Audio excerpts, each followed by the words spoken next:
Hey everybody. Hey Steven. Welcome to the Alchemy inaugural New Works Festival.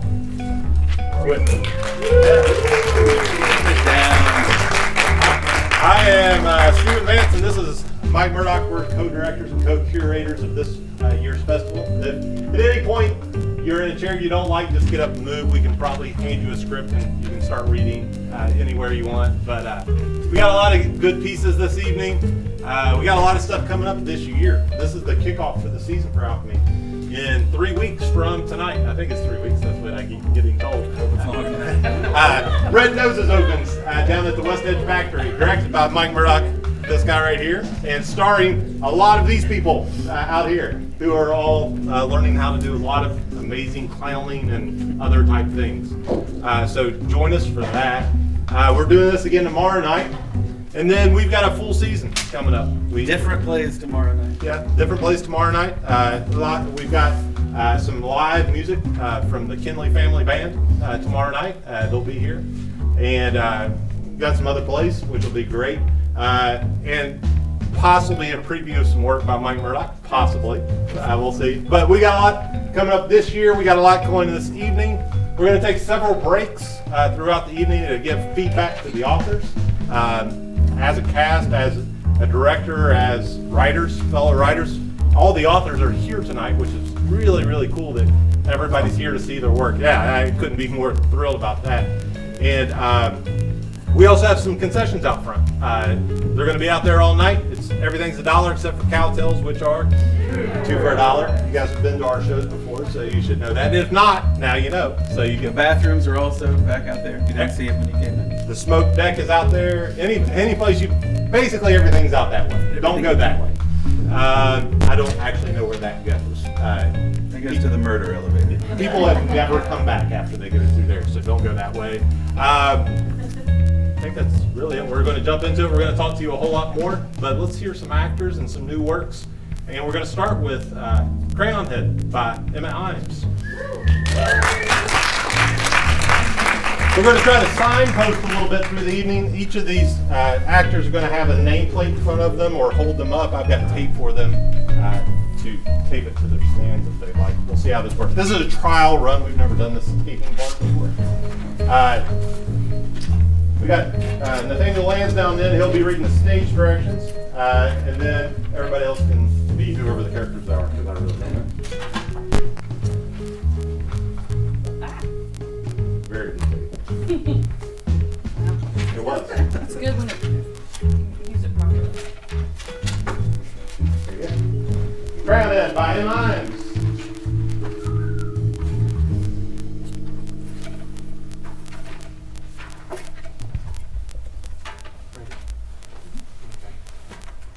All right. Cast of characters. June, females, 30, sporadic, disheveled, coming off the end of a long-term relationship. Dr. Kelly Rose, female, 30s, a psychiatrist, also happens to be June's friend. Mark, male, 25, mid-30s, white-collar professional, looks like drives a Tesla, masochist. Setting. First an empty stage, then Dr. Rose's office. Scene 1, a dark parking lot. The stage is dark and we hear the sound of a fight. Punches, grunts, and falls. Lights up, we see 2 figures in shadow. A June, who is about 30 years old, fighting Mark, who is about around the same age, maybe a little younger. She is wearing a black hoodie and leggings. He is in a white button-up shirt and slacks. She yanks him around the stage, just plain beating the shit out of him. Mark whimpers in pain. There aren't any words spoken. This whole fight, Mark is not fighting back much. June gets him into a chokehold. Suddenly, they're in full view of center stage. Mark is being choked. We see that he is covered in bruises and his lip is busted. There is a single scratch on June. Mark begins to laugh. Well, laugh as much as a person while someone is restricting their windpipe. There is a remarkable grin on his face. Mark is in a state of complete bliss. Blackout. Scene 2, Dr. Rose's office. Kelly Rose, MD, sits at her desk, stage right. There is a couch up center by the wall and the window over the desk. It is warm and obvious that this is a psychiatrist's office. Beat, June enters. June, what are you doing here? I've been having a few issues. I need professional help, Dr. Rose. I have been to countless doctors and none of them have been able to help. My life is falling apart. You didn't tell me this. I saw you yesterday.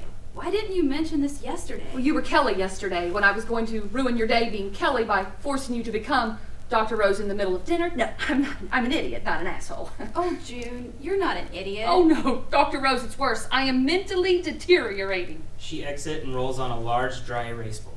I knew you wouldn't believe me, so when I made these appointments 5 months ago, I started compiling the evidence so you could help me to be the best of your ability. Appointments? Walking over to Kelly's computer to show her.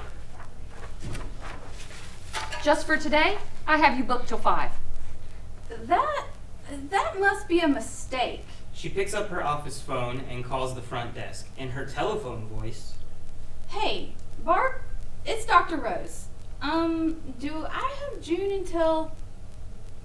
Oh, she did? Is that legal? Oh. She paid how much? she sighs and hangs up the phone. What the hell, June? It seems like a lot of time, but with what I'll need you to do, it's barely enough. So let's get right to business. She flips over the whiteboard. It is papered and strings covering it conspiracy style. There is a calendar, photo of August Wilson, and various relevant stills of season 12, episode 9 of The Simpsons. I started noticing changes about a year ago, small little things. I started forgetting things, basic things. I was at work and this kid was like, "How are eggs made?" And I legit had no fucking idea. You work with preschoolers. Just tell them chickens make them. This child wanted to know how, not who. How are eggs made? I went blank. I went completely blank. So I said, "Susie, why isn't your dad living with you anymore?" To change the subject. And this bitch starts crying. I mean, how are eggs made? I should know this. Like, I eat eggs. What if I told her the wrong thing? She told her mom that I didn't really know how eggs are made, and her mom was like, "June is a literal retard. Everyone knows how eggs are made, and how can she be qualified to teach my children, my rich blonde children?" June, I don't know how eggs are made. Really? Yes, you're worrying about nothing.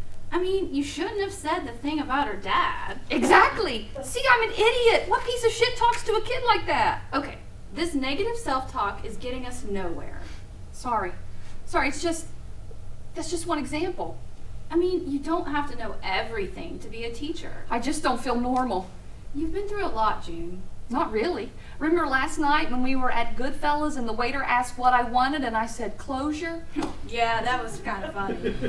It's just, I played it off like I meant to say that, but actually I forgot we were at a pizza place. That's not you mentally deteriorating. You just had a long day at work. I don't work anymore. What?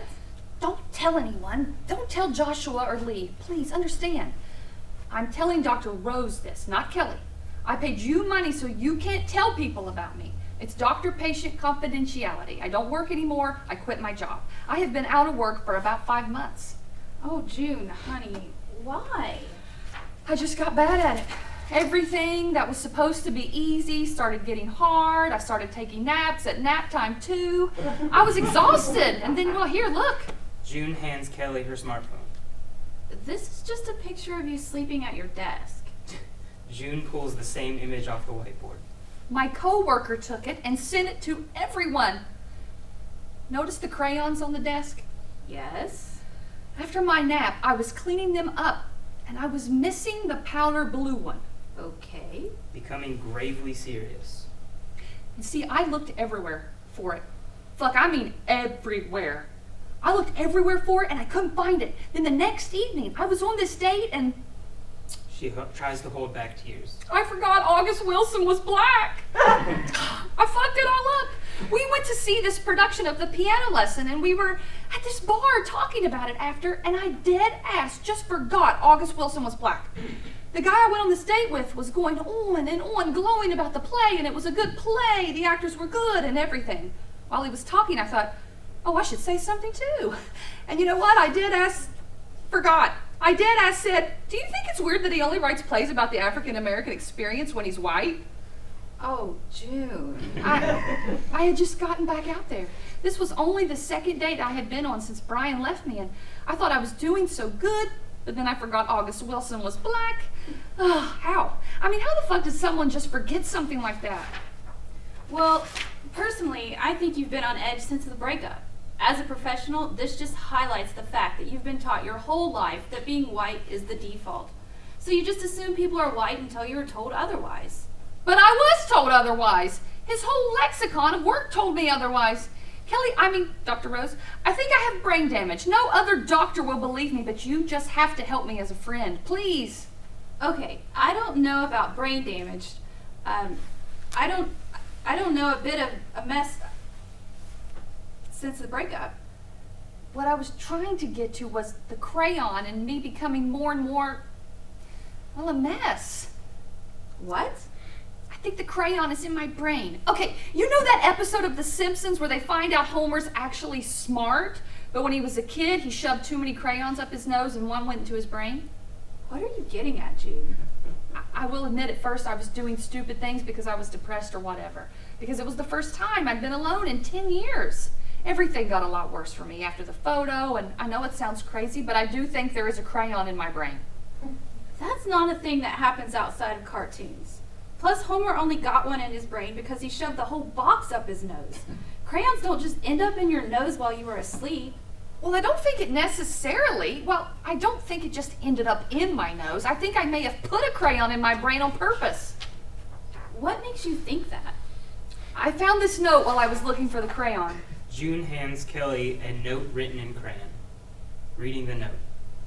Dear future me, I'm taking the coward's way out. She scans the letters for a moment. June, oh my God. I regret doing it, I really do. I'm out here with no job, flowers for Algernon, I'm just angry all the time. I thought it would be like Homer and being dumb would make life easier or at least happier, but it's not. B. How are you able to afford to hijack my office if you're out of work? Well, I kind of just ended up with this side job. This guy pays me to beat him up. You get paid to beat some guy up? His name is Mark. I don't know that much about him. He just will tell me when he wants to get beat up, and I go and I just beat the shit out of him. How long have you been doing this? Ever since I became angry all the time. I was very angry, and this man was on Craigslist looking for an angry person to attack him and was offering payment, so it kind of was just perfect. Are you some dominatrix or something? Ew, no. I mean, I'm starting to think it gets him off, but I mean, I don't do stuff like sex stuff. I just punch him and throw him around. She starts to laugh. I even did it last night. This is serious. This is just not like you. You're not a sadist. I'm not. I'm just an idiot. And I'm angry because I'm an idiot, and I used to not be. I just need you to pull this crayon out of my nose for me. Kelly stands up and thinks. A beat. Okay. Oh, really? Thank you so much. Oh my God, this is great. Jumping with excitement. Kelly unlocks the drawer from her desk and pulls out a bottle of pills and hands them to June. Just lay down on the couch and take these. None of this is legal, by the way. I'm only doing this because you're a friend. June obeys. Thank you so much. Now just relax and count to 10. 1, 2, 3, 4. She goes to sleep. Kelly sits on the couch and looks at June for a moment. She takes a deep breath, stands up, goes to her desk, and grabs a pen light and some medical tweezer things. She sits next to June and looks up her nose. B. Mark enters. Who are you and how did you get back here? Hi, sorry for barging in. I'm Mark. I'm June's, Goes to shake Kelly's hand. Kelly doesn't comply. You're the pervert who's employing her. Yes, I am. She sent me this text, and are you really going to make her not angry anymore? Are you going to take the crayon out of her head? Mark, she doesn't have a crayon in her head. But the note, and she told me. She's just been going through some things. She's just been stressed and confused ever since her fiance broke things off. She's just been lying around watching cartoons. I'm just going to get her on some Prozac and tell her I removed this crayon. Will she still be angry, though? I don't know. Why do you care? I need her.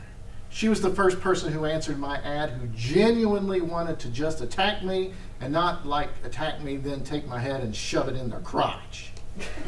Moving the unconscious June off the couch and gestures for Mark to take a seat on the couch, she sits in her office chair. Why do you need someone to beat you up, Mark? Taking a seat on the couch. I don't know. Something is wrong with me, I guess. He smiles. There is something. This rush when you really feel pain. I mean, when's the last time you felt pain, Dr. Rose? My joints hurt a lot. But it's not the pain I need. I need pain to be happy. I need that rush. It all started at work. I mean, I was having a bad day. Then my secretary rolled her chair over my foot and I just kind of... He makes various awkward gestures. Came in your pants? Yeah, it sounds gross when you say it that way. But yeah, that happened. I did that, and after I just needed to feel pain, and I found June, and she was so angry. She needed to beat someone up, and I needed her to beat me up. It's perfect. To be honest, Dr. Rose, I think I'm in love with her. But she doesn't want to be angry anymore. If you love her, don't you want her to be happy? There's just something you don't understand. You don't understand pain like I do. Pain is beautiful. At least it is to me. It takes you over. You can't think about the little annoying people or things you have to do or what you have to wear tomorrow when you're seeing stars. It's a place I can't get to without pain. Look, Mark, if I give you a list of all the sadists I know, will you be okay with June not being angry? Sure. She hands him a sheet of paper. He starts to leave, looks at June, then stops. But I'm still worried about her. Can't you at least wake her up? Okay. Kelly picks June up off the floor and moves her onto the couch. Mark sits and holds June's hand. Kelly goes back to her desk and suddenly June sneezes, launching a blue crayon out of her nose and waking herself up. Mark, what are you doing here? I was worried about you. He picks up the crayon. Dr. Rose? What? He picks up the crayon and walks over to Kelly. This came out of her nose. That's a crayon. They look at each other. Oh, shit!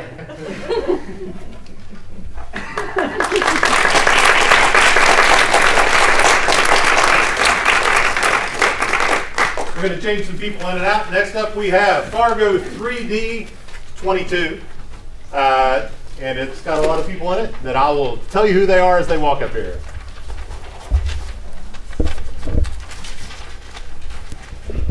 We got Mike Murdock, Jennifer Stapleton, Amy Carlson, Dr. Todd Green, Akia Rice, and I believe Nathaniel Lanz, and Brian Cook. Yep. So somebody gets to sit in the back row. It's in my hand.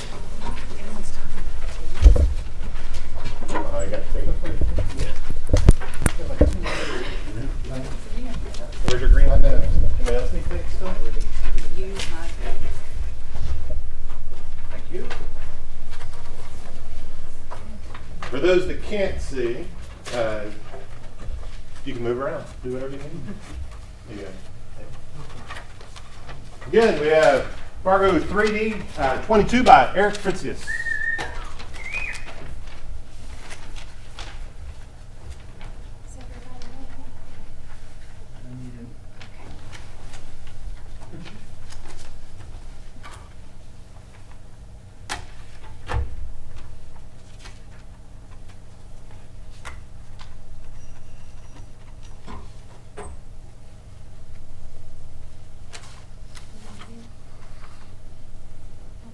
Fargo 3D 22 by Eric Fritzius. Our cast of characters this evening. Shane, ticket guy for the movies, 19 to 30 years of age. Mike, would-be film watcher. Laura, would-be film watcher. Agent DeGrente, officer with the movie theater security administration. Can be male or female, any adult age. Patron 1, male or female, customer of the theater. The patron roles are walk-on, Parts that could be cast with other actors from other plays in an evening of short plays. Patron 2, male or female customer of the theater. Patron kid, under 14, male customer of the theater. Scene: the ticket taker stand area of the lobby of a multiplex cinema. The stand is basically a tall painted wooden box with a slot in the top for ticket halves to be inserted. Standard lobby-styled velvet rope barriers are present to corral customers toward the stand, with room to walk past on either side. Behind the stand is a stool atop which is a 46-ounce popcorn bucket. The phrase "Tub-o-corn" may be printed on it with a Hyperion Cinemas logo. Theater patrons should be able to exit into the wings after moving past the stand, as though moving into a central corridor of the multiplex toward individual theaters. In the vicinity of the vicinity of the ticket stand is a roped-off area for searches. Within that area is the can detector scanner, which should look similar to an airport metal detector. Can be as fancy or janky as necessary. A computer printout with the word "can detector" in Comic Sans font should be affixed to it. The whole things can also simply be referred to offstage since it's not actually used. Time, 10 minutes. Lights up. Shane, standing at the ticket taker stand. Patron 1 enters from downstage of the velvet ropes and approaches the ticket stand. Patron 1 carries a fountain drink and a box of Milk Duds. Shane gives Patron 1 a once-over visual inspection. Welcome to Hyperion Cinema. May I see your ticket, please? Takes ticket. Ah, one seat for Jimmy Magna Carta. Good choice. Will Ferrell and Adam Sandler are great together. The commercials look pretty funny. No idea what it's about, though. Doesn't matter. You'll love it. Just go to your left and it's down the theater 3. Patron 1 exits to corridor. Patron 2 enters down stage of ropes and steps into line. Patron 2 wears 3D glasses and is holding a fountain drink and a box of popcorn. Shane gives Patron 2 a once-over visual inspection. Welcome to Hyperion Cinema. Well, I can tell I won't need to see your ticket. Fargo 3D, right? Yep. An amazing film, now even more amazing in 3 dimension. It's right in Theater 8, down to the right. Patron 2 starts to move past the ticket station but is stopped by Shane. Actually, I do really need to see your ticket first. Shane takes the ticket and stares at it before tearing it in half and handing one half back. Thank you so much. Enjoy the film. Patron 2 exits to corridor. Mike and Laura approach the stand. They have no food or drinks, but are carrying their 3D glasses. Laura also carries a large purse. Shane gives them the same once-over visual inspection, then takes their tickets but does not tear them. Evening, folks. 2 more for Fargo 3D, I see. Steve Buscemi in 3D. Must be seen to believe. That's what all the reviews say. Still not sure Fargo needed the re-release in 3D, but we figured what the hell. It's the Coen brothers. How can you go wrong? Sure. Say, I noticed you both were empty-handed there. Could I maybe interest you in a visit to our snack bar for some popcorn? Lifts empty tub of corn bucket. We've got this 46-ounce frequent view tub of corn here. It's $20 today, but each time you bring it back, they can get it refilled for only $4. No thanks. We just came from lunch. Shane holds but still does not tear their tickets. No snacks at all? No Junior Mints? Milk Duds? Raisinets? They're super tasty. No, that's all right. You do realize this is a 98-minute movie, right? You're gonna get real thirsty by the end. I think we'll somehow survive. Really, we're fine. Raises sleeve of coat to mouth as if speaking into a hidden microphone. We have a possible 619 in the ticket stand. Repeat, 619er. Possible what? What is this? Is there a problem here? That remains to be seen, sir. This should only take a few minutes. A few minutes? But our movie's about to start. Ma'am, please, if you'll just step to one side, we can take care of all of this with as little fuss as possible. Agent DeGrunty enters wearing a full security uniform in the style of airport TSA. Black pants, blue shirt, black tie, badge on shirt, MTSA patches on upper arms, over-the-top epaulets on shoulders, security ID tag clipped to shirt, giant belt with no gun or baton. DeGrunty is also wearing rubber surgical gloves. Agent DeGrunty regards the couple silently for a moment. These them? Indeed. Excuse me, ma'am, sir. My name is Agent DeGrunty, a duly appointed officer with the Movie Theater Security Administration. What I'm going to need for you two to do for me is to step over here to the inspection area, whereupon you will be required by law to submit to verbal questioning and a possible physical search of your persons, ma'am, sir. Gestures to holding area. Required by law? What law? What the hell did we do? That is yet to be determined, sir. Now kindly remove your footwear, ma'am, sir. Our shoes? Oh, for the love of Ma'am, God. I notice that you are presently holding a purse bag of generous dimensions. At any time over the past several hours, has this purse bag been out of your possession, ma'am? No. And was it packed by anyone other than yourself, ma'am? No, it's my bag. I packed it myself. Ma'am, do you wish to declare any food items that may be found in said purse bag that I should be aware of prior to a search of said purse bag? Well, I might have some Tic Tacs or something. Wait just a second. I don't care who you work for. You can't just search us without probable cause. Sir, according to the observation of Hyperion Cinema's manager, Shane, and my corroborating personal observation, you and your lady friend here match the visual profile of the type of patron known to attempt to smuggle contraband into cinematic establishments. We therefore have probable cause to search you for said contraband. Contraband? That means outside snacks. Oh, now I get it. This is part of that movie theater bailout horse shit Congress just passed. Sir, that is not the preferred nomenclature. The Ronald Reagan Cinema Securities Act is not horseshit. It is the first step on the road to recovery for our impoverished cinema industry, the dying body of which has been nearly picked clean by outside snackers. This is insane. We just paid $23 to get into the building for a matinee, so forgive us if we don't want to pay another $10 for half a swallow of soda and a Reese cup. You charge $6 for a box of Mike and Ike's, you monsters. Ma'am, our prices are a smidge higher than retail, but the markup is absolutely necessary. There is an enormous overhead to be running a theater in these times. We barely make any money on these movies themselves. So you make up the difference by gouging us at the snack bar? We prefer the term enhanced pricing techniques.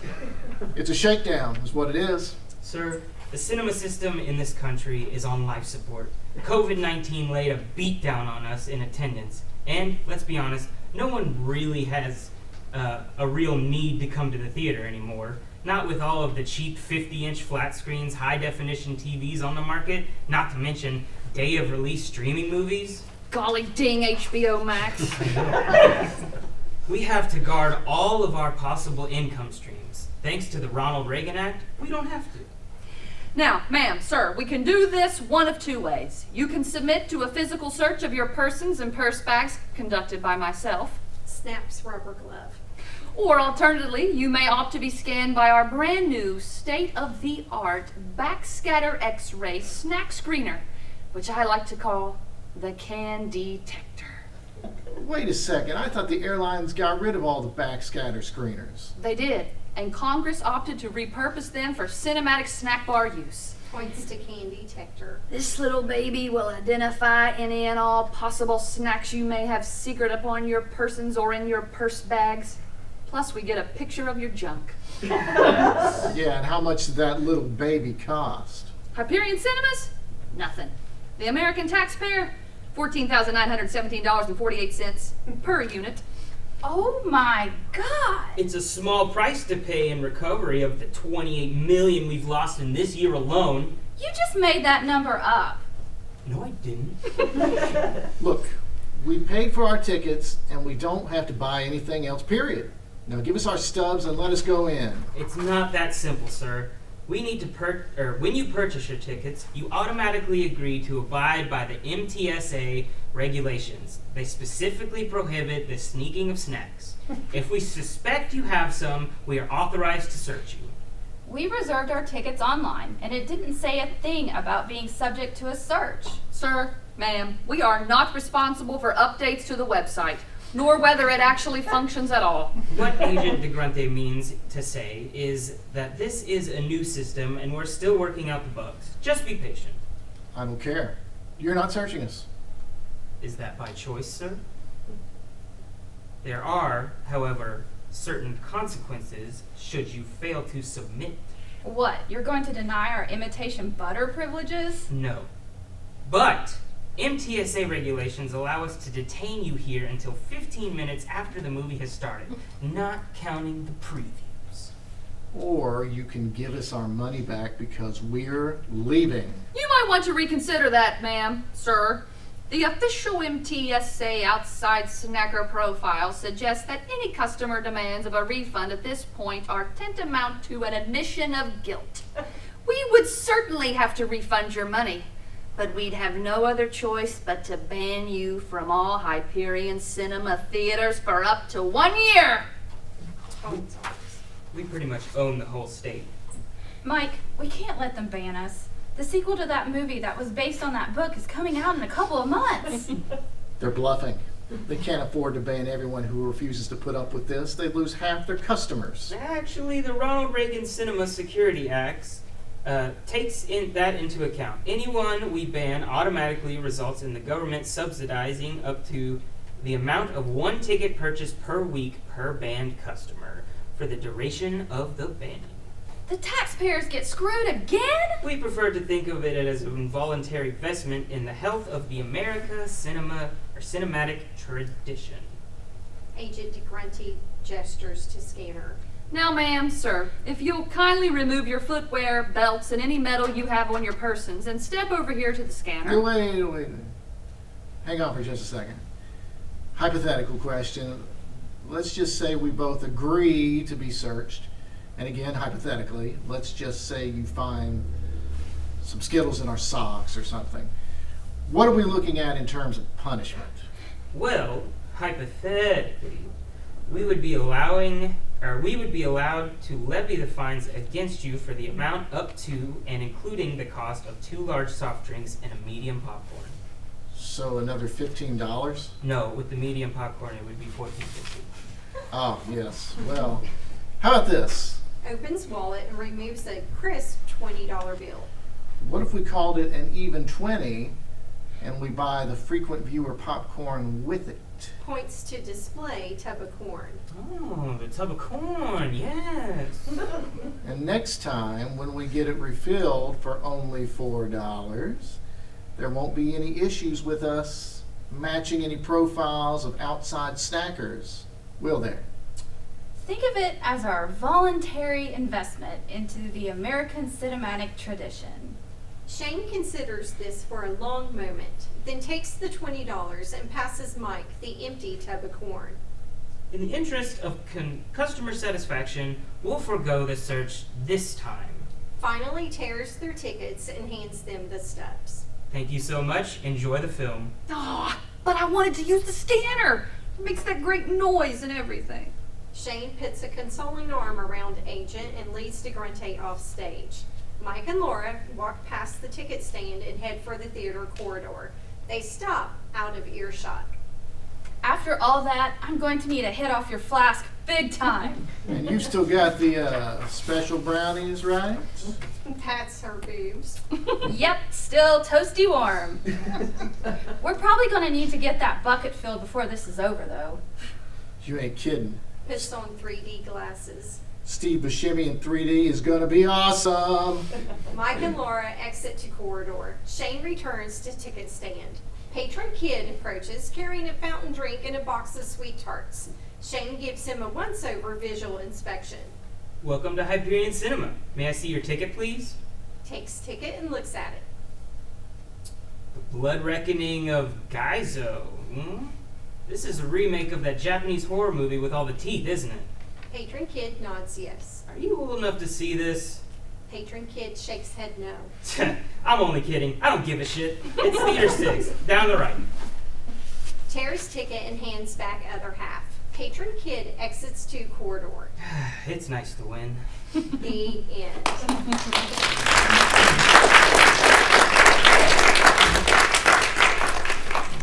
We're going to switch out a couple more people. Next up, we have To a Flame, also by Eric Fritzius, with Todd Green, John Campbell, Jennifer, and Mike Murdock. Did you get warmed up in that last one? Yeah. I thought you nailed it. We tried to expose your skill set. You should have seen my nodding. It was crazy. I think only the first couple rows really got it. Played to the whole house, Michael. I know.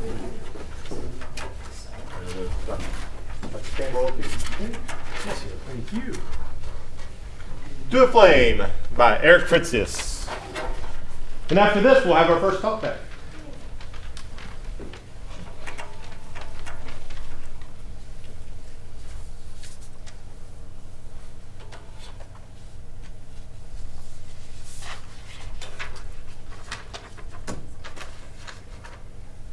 You don't get to me for a while. Take your time. Okay. To a Flame by Eric Fritzius, based on the author's original short story. Our cast of characters: Jeff, thoughtful country soul, aged 40 to 75. Virgil Hawks, his high-strung former smoker, semi-ne'er-do-well buddy, aged 40 to 75.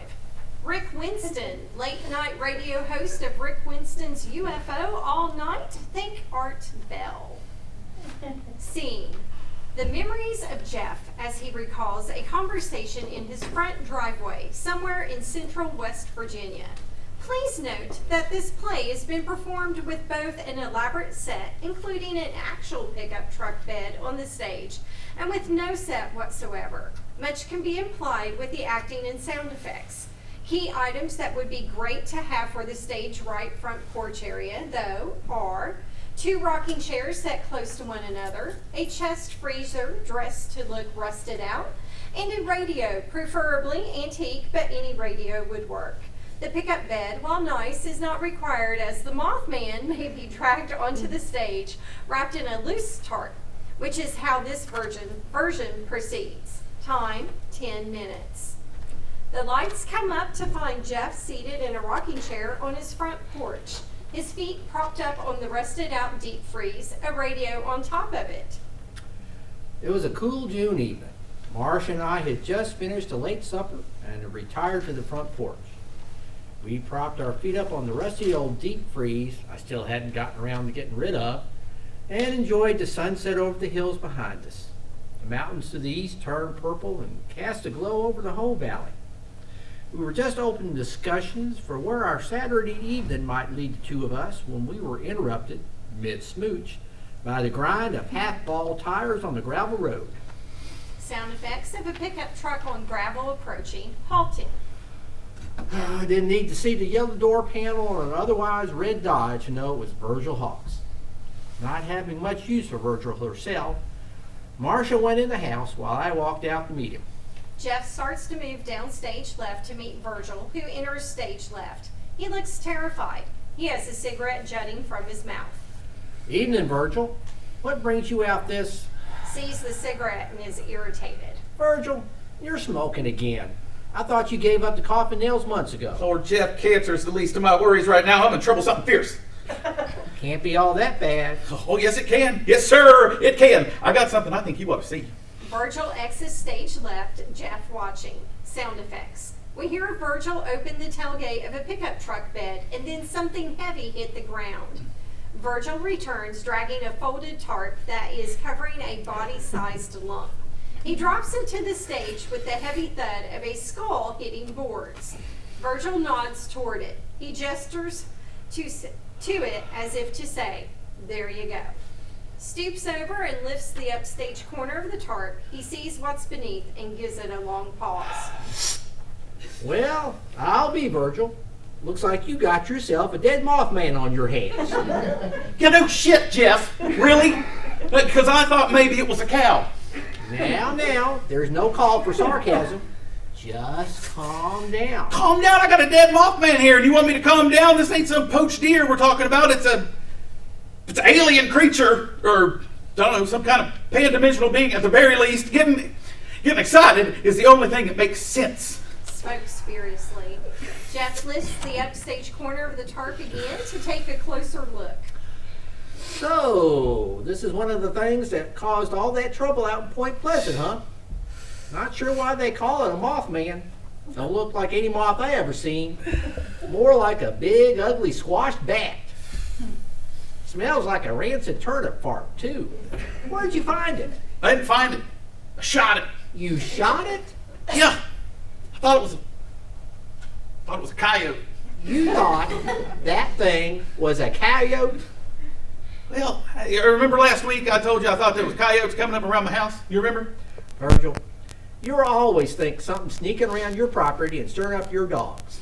If it ain't coyotes, it's rabid groundhogs or African lions or somebody out to bust in your shed and steal your antique welding rig. Well, this time I was right. I could hear it digging around behind the tool shed. So I got my rifle and I crept up around the corner to see if I could surprise it. Only when I whipped around, it wasn't a coyote.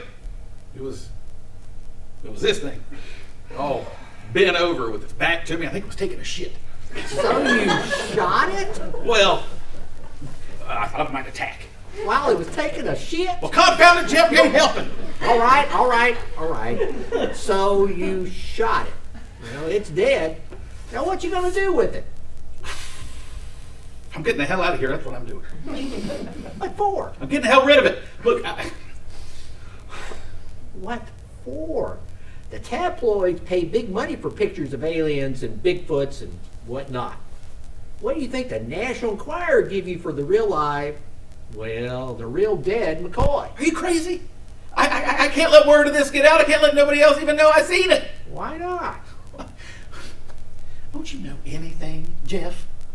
MIBs. MIBs?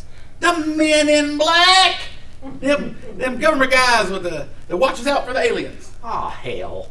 You've been listening to Rick Winston's UFO all night again. You just love hearing all the kooks and crazies spouting about alien abductions, cattle mutilations, and anal probes. It ain't nuts. It ain't nuts. It's. No, wait. If I recall correct, this is the same radio show that claimed the United Nations was run by vampire witch aliens out to take over the country and get rid of daylight savings time? Same show, right? Jeff, shut up and listen to me. This is important. Fine. So like I was trying to say, I was listening to Rick Winston's, right? And I got a while back, he said that the doctor guy on this show, this guy up in Oregon or someplace, was walking his dog in the woods and he stumbled up on an alien. One of these? No, one of them grays with the big black eyes. Did it probe him? No, but it up and killed his dog using mind powers or some shit. Naturally. Well, that pissed off this doctor guy, so he whacked the alien in the back of the head with a stick. Well, it's still an alien, right? He wants proof. So he takes the body home and he takes pictures of it. I seen him on Rick's website. See, there you go. Pictures. Probably sold them for $1 million too. That's just it. He didn't get the chance to. A couple days later, somebody broke in, stole the alien right out to the deep freeze. No. Oh, then the threatening phone calls started. And guys in black suits following him in big black cars, the whole bit. He had to get out of town. Now he's on the run from the MIBs full time. He calls into Rick's show every few months with an update from a different and undisclosed location. MIBs, huh? Hell yeah. These guys ain't nice. Like the ones in the movies. They'll hunt you down. And if it's hair, lips, Georgia, it don't matter. And if they decide to disappear you, they'll make it look like an accident. No one will ever know. Lord, as soon as I realized what I'd shot, I drug the son of a bitch back to the truck and covered him up real quick. They say just seeing one of these things is the harbinger of doom. How do you figure? Well, damn, Jeff. I know you're averse to reading anything but the Word of God, but you ain't even read the textbook about the Mothman of West Virginia in all your life. What? That Mothman prophecy book? Oh, nah. Saw the movie. Pretty damn weird if you ask me. And they never even showed you what the Mothman looked like. What kind of a monster movie doesn't show the monster? Forget the movie, because most of it didn't really happen like that. Except for the ending with the Silver Bridge collapse and all the people died. Yeah. Well, there you go. There's your horrible tragedy. Harbinged by the Mothman. Is it now? You got to pay attention, Jeff. You got to look at the big picture. Well, folks around Point Pleasant had been seeing Mothman and UFOs and MIBs for almost all of 1967. Some of them were having horrible dreams, even dreams about a bridge collapse. And then, after it did collapse, poof! No more Mothman. So what are you saying? I'm saying it ain't good to see one up here and now. It's a foretelling of bad stuff about to happen. Bad stuff happening to me. Well, seems to me that if the Mothman could foretell bad stuff, it might have foretold a little for itself. Maybe then it would have found a place to squat where it was less likely to get shot in the ass. I don't know why I thought you'd be any help, Jeff. I don't know why I even came out here in the first place. Well, me neither. If you're all fired up to get rid of it, well, I don't see why you don't dump it off Milton Cliff like you would any other carcass. And just how do you know I dump carcasses off Milton Cliff? Oh, please. Everyone around here, up to and including the game warden, knows you dump there, especially when what you're dumping ain't in season. Exactly. Huh? Exactly. Everybody knows I dump off Milton Cliff. Anything odd gets dumped off, it now would just lead right back to me, you know? Good point. All right. Why not dump it someplace else then? Oh, ain't you ever seen a police show, Jeff?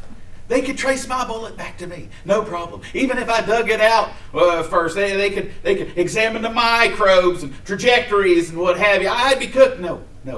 This thing's got to be hid or destroyed for good. We're talking about a Mothman here. This ain't some old deep freeze you could roll into the holler and forget about. This thing has got to be. Virgil stops talking. He's staring back over Jeff's shoulder while his mouth slowly breaks into a grin. He laughs.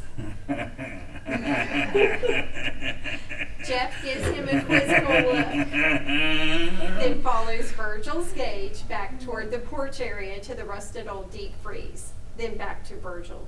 What? Jeffrey, I see you still got that rusted old deep freeze there on your porch. Yeah?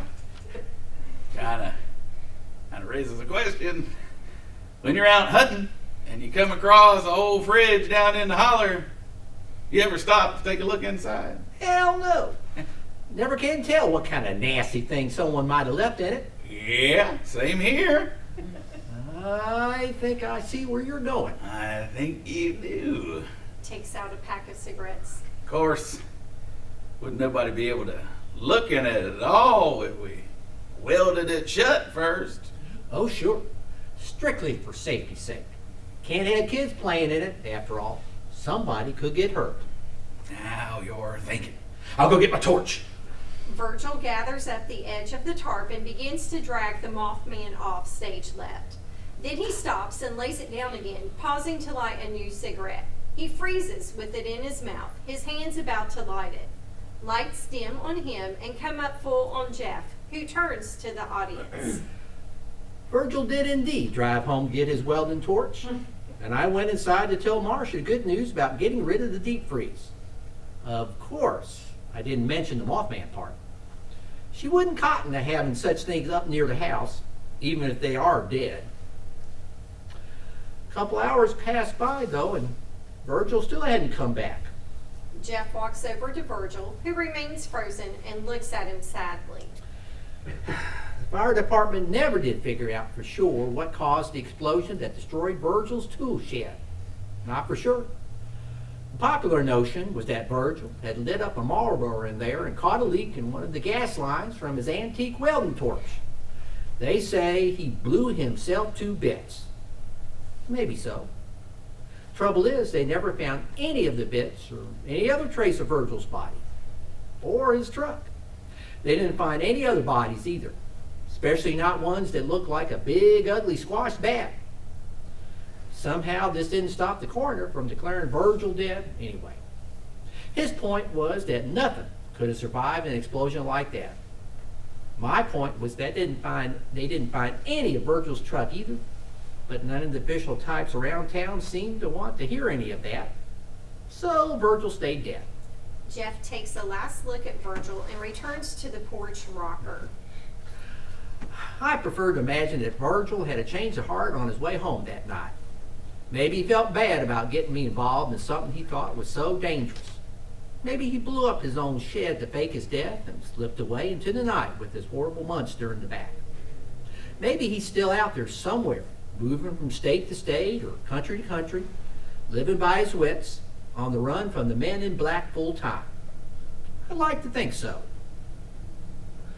I've been even known to tune in to Rick Winston's UFO all night once in a while. I keep hoping Virgil will phone in to update the listeners on his adventures from a different and undisclosed location. So far, though, he never has. Lights fade, and we hear a radio being tuned, landing on Rick Winston's station. As Rick Winston speaks, stage lights fade down to black, leaving only the light from the radio for a few seconds. Scoff if you will, dear listener, but when it comes to the United Nations, I think we can all see the evidence of who is truly in control.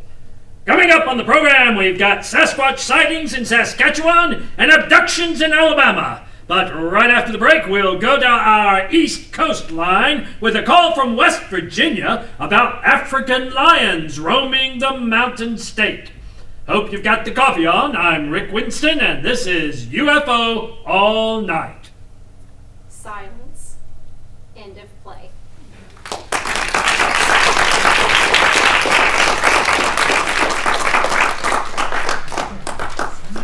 I'm going to let these actors take their seats, and I'm going to have Mike stay up here.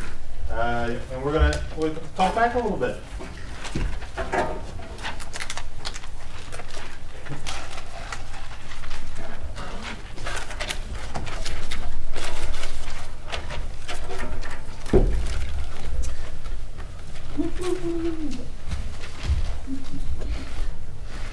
Come on, you want to come on up? Come on up, Emma. Eric, you want to come on down?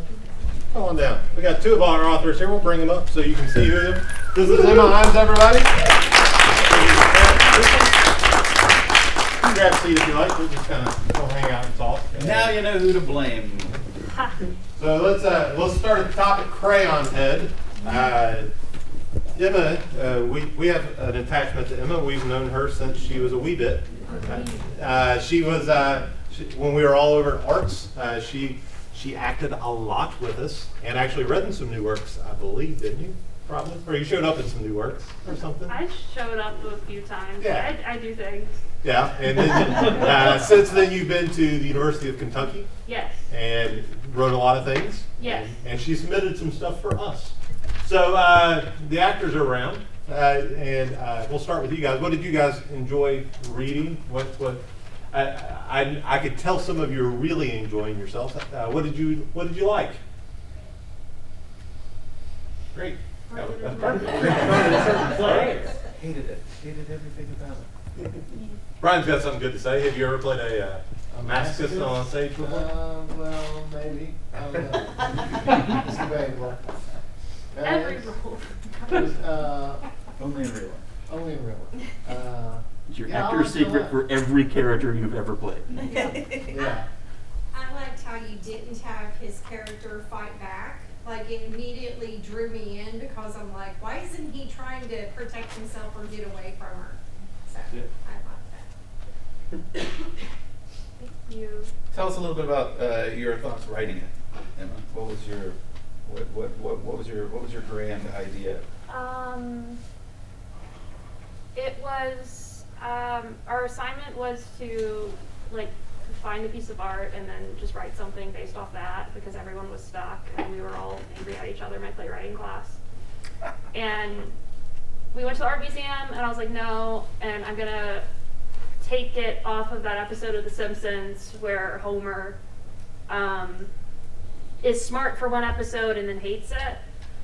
But I wanted the reverse of that because it kind of came from a place where my senior year of college and junior year, I just started, everything started getting hard, and I was used to being the smart gifted kid. It was boom, boom, boom, paper, paper, paper. And then it was oh, this sucks now. And I'm sad. So I wrote about how just like frustrated I was with suddenly not being smart as I used to be, and relatively. Had you had this read before? Or was this Yes. the first? So was it students last time? It was students, and then BCTC students. What's the difference between here and adults and students for you? Students, there was like a higher energy, like every June I've had before had more of like I'm on coke vibe. And so it was nice to see like a more like Amy Carlson June. Non-Coke version.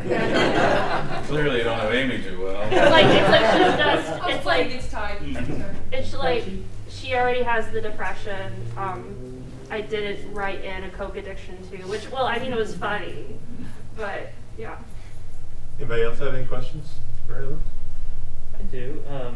Yeah. I really enjoyed the play. I really did. He took notes. I actually did, because I knew I would not remember what I thought. The ending of the play, where she sneezes the crayon out. I don't know.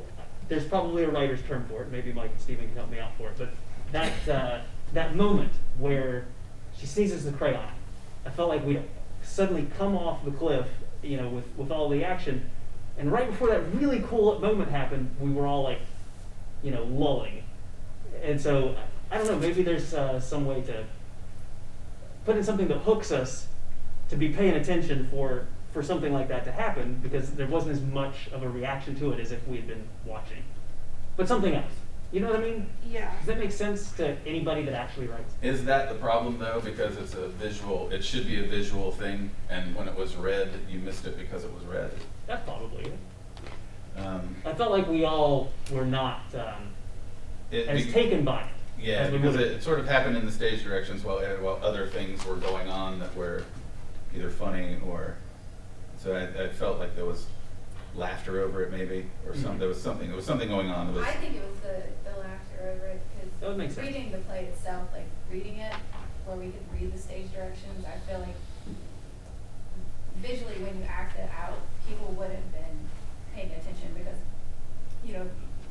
Mike, the statist, crosses over at some point. I'm talking to him as Kelly, and then June does her thing, but like it's drawing attention to it in stage direction. So we might have been talking over it, might have been laughter that would hide from that. But I think when you see that, I mean, go finish. Oh yeah, I was just gonna say I think it was interesting how you incorporated into the play the fine line between friendship and professionalism. So that was pretty neat to read that and participate in that, because that balance there between that, I think you portrayed that very well. Yeah, for me, and I read all of the pieces that you sent in, and this one had the most human connection for me with your characters. Like the relationship seemed very, even Mark being the oddball seemed like, okay, that's a real character that really could exist, and that's a real conversation. The please don't change her, whatever, that whole section, that's great. That to me, that's where we need to be by that time in the play. Yay! Do you have any questions for the audience? That Mark was not a degenerate that was just written off. You know what I mean? Yeah, I always like seeing Mark as like a person who was very like, he was in a fraternity, he got a job at his dad's business right out of college, somehow as a secretary, and he's like 25, and is just disheveled by this discovery, and he's just like a little, Brian Cook did a good job. Nailed it. I don't have any. What I really want is to see it fully staged and to see the fight scene. That's like on my bucket list is to have it fully staged. You guys can work that out by the end. Well, we can do that. Yeah. I do have a question, Emma, just out of curiosity. What was the August Wilson? Had you been reading August Wilson? I bet I can answer that question, but having probably had the same August Wilson class that you had at UK. No. Yeah. Yeah. I mean, yeah, because my playwriting professor was like August Wilson, like he like lived with him and was like all that stuff. Anyway, before I went to college, I saw a black and white photo of August Wilson, and I thought he was white. And then I realized that was such a dumb thing to think, because like evidence for reality and that one photo I saw, basically that was another I'm very stupid, I'm mentally deteriorating, oh no moment I wanted to put in the play. That did happen to me. That's what I wondered, if that actually happened to you. That did. Okay. And I'm not proud. But you wrote it for everyone. And I felt the specificity of it is probably, maybe it's too specific to have not happened to somebody. I felt the same thing when I was watching. I was like, that somebody, either somebody she knows or it happened to her, or that definitely happened to somebody. It was me. I think it's really interesting from like a feminist perspective that you have a female character whose anger is explained away by a physical object, because most of my women friends, we would all beat up Mark for payment or free, quite frankly, and we don't have crayons up our nose. And I just think it's really interesting that like we live in a world where like women are not really allowed to be angry, and you have created this character, but it has this comedic undertone with this physical thing that's adjusting her, like her brain, and I just think that's like a really fascinating take. I don't know if you did that on purpose or have thought about it, but I think she would have been. I kind of think maybe the crayon is just like not in her brain, just like up like in her sinuses, if anything. But like, I think she would be expressing anger the same way. It's not necessarily the crayon. And I think that should be in there. Okay. For sure. Yeah. We'll just beat up Mark in the alley after this is over. Yeah. Let's all go beat up Reynolds. Well, thank you, Emma. That was Crayonhead by Emma Imes. As we get done with Eric, we're going to take a quick 5-minute break, let you guys get concessions and whatnot. So if you want to quiz her more, she'll be this person. All right. Then we have Eric Fritzius. Are you currently living in Lewisburg? Mm-hmm. Yeah. Living in Lewisburg, connected to us through Mike Murdock. So the work down at GVT. This is not your first revision of Fargo 3D, I would imagine. The first major one since it's had several productions. Okay. And added the COVID stuff, I would assume. Yeah, and I felt like it could probably fit, but COVID really does play a factor. So that's why I called it Fargo 3D 22. Sure. It could potentially be revised back to its original form. Hopefully we'll get to the point where that's a feasible thing. But, Right. Yeah. So actors, you got to enjoy this work. Did you find it easy to find the point or the beats and the punchlines? And it felt like you did to me. Where is it? It was the hardest work I've ever done.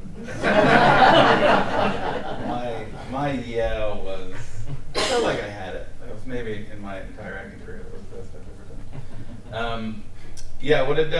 What do we like about it? What do we not like about it? What do we think worked? What do we think didn't work? Has anybody ever gone to the movies? No, I've gone to the movies, and I sneak candy into the movies all the time. So this really spoke to me in terms of, like, this is what I do. I don't want to pay the big fee for the candy up front. I sneak Skittles or something in your pocket. So I like the character of the agent, really over the top, and always saying, like, ma'am, sir. I like that. Is that how you had the agent pictured, or did you have something else in mind? No, she did great. Nailed it. Amy, nailed. I was going to play her on Coke, but it didn't work. She had already done that. I'd already tried to do that. So no, you know what I read when I was actually giggled when we read these last Sunday, and I thought this could be a short version of this could be on SNL. Yes. Mm-hmm. That's what I thought. I thought if you have the weekly guest host. The guest host could play Mark or the Akia, Ryan or Akia's character, and I could see an over-the-top DeGrunte coming in. I could see I don't know. I loved it. It has a Saturday Night Live structure to it with the button. It has a great Saturday. I thought This sounds like, or would be something that would get replayed on social media on Sunday morning. Oh, this was the best clip last night of SNL. I don't know. I mean that as a compliment. So. Yeah, I thought it was great. As someone who smuggled an entire sub up my sleeve to a movie theater, it's supposed to be. We got a 32-ounce drink in one time. Right, yeah. I was curious, you chose Reagan for the administration. Was there a specific reason you chose Reagan, or? He was an actor. Okay. Just to harken back to that, I figured it was appropriate. That makes sense. And it's been long ago enough that Reagan's funny. Yeah, I thought it doesn't stoke anybody in That's particular. right. It's a safe, nice. Although I was looking for an acronym when you're Ronald Reagan something. I think you might have missed an opportunity just to have it spell out something obscene or something. We may have to revisit that in the future. I was doing Ronald Reagan. I couldn't figure out. Or if nothing else, to have her say it would be pretty great. I like the pace of it. I feel like reading that and like what Amy was talking about, it has a very good pace to it where there aren't any lulls in it. It's written in such a way to where it's quite. Well, you guys didn't sit and have that discussion. Like it just read that way, right? It just reads that way. Like that was nothing planned out or how we would do it. It reads that way. So I think it's written in such a way to where you can allow a lot of quick wit in it, and I think that's what comes off that. Yeah, that's a big strength in Eric's writing. I've had the opportunity to read several things that he's written in the past, and there's nothing extraneous. Everything keeps moving everything forward, and that's what makes especially all the short things work so well. I think is that there's never any downtime in both of these pieces. Like once the setup hits and you know what's happening, it pushes straight through to the end, one way or the other, depending on what end you want it to be. The Mothman to the Flame is a little, there's that extra sort of button at the end with the talk show host that I don't think you need, but it works. It's not. It doesn't necessarily help. It's just it's icing on top of everything else, which is why I like it. To me, that's one of the most fun staging things, though, especially if it's the same radio that's there, and you just have a fade, but the spot stays up on that. As long as it's been there the whole time and it's established at the start, you can bring that down to say, this is an actual thing that really happens. Having to cast that extra actor is like having the two random patrons at the beginning of the thing. Just doing your friends favors, getting them jobs, but you're always going to have somebody that comes in right at the last minute to add something else. And to that, what do we think about To the Flame, about the Mothman expedition? I loved it. I loved how at the end you were saying something, the radio guy was like, something about West Virginia, and we're like, ooh, closure in the story, and then it's like, African lions. I love that. Because it was like...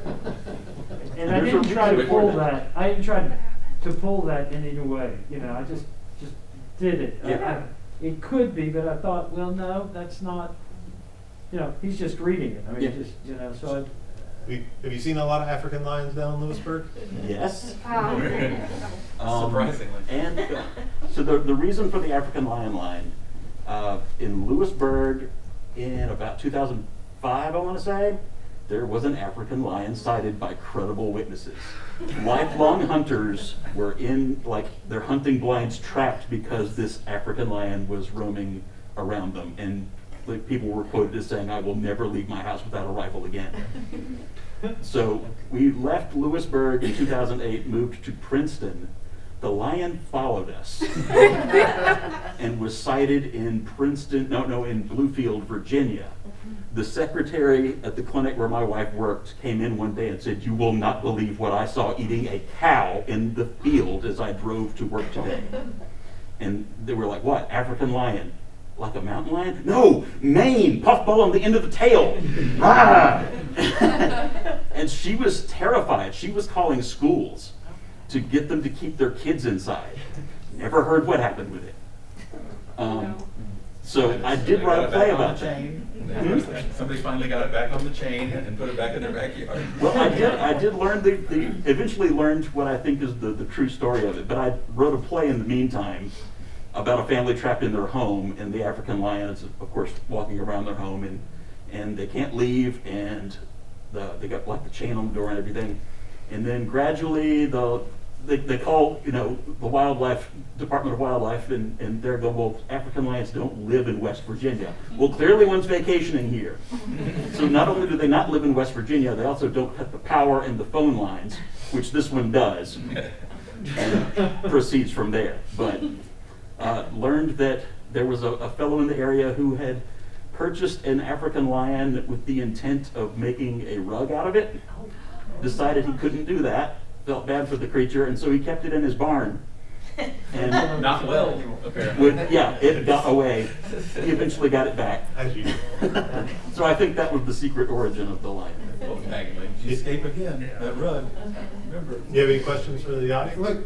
Well, John got one? I have a question. Mothman resonates with this crowd. Is that going to resonate so much with no more explanation? Maybe not.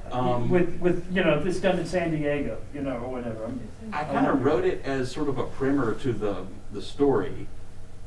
I would imagine most people in this region might be familiar with the basics of it.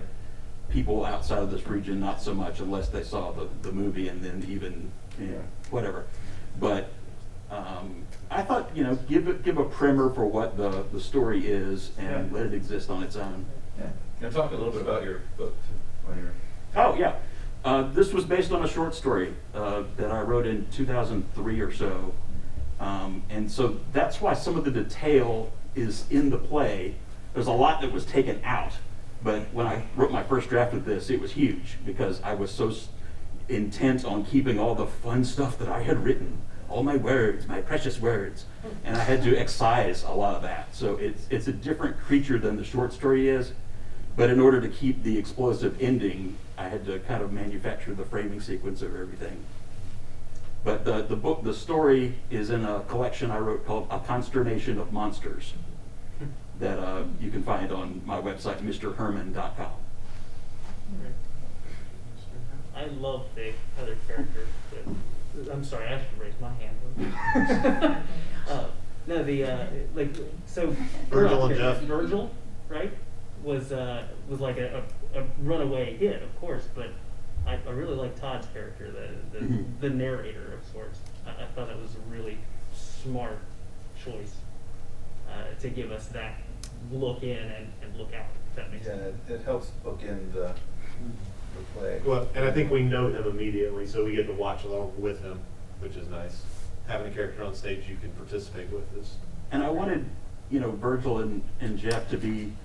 This is sort of a heightened West Virginia where everyone knows Mothman exist and take it for granted, kind of.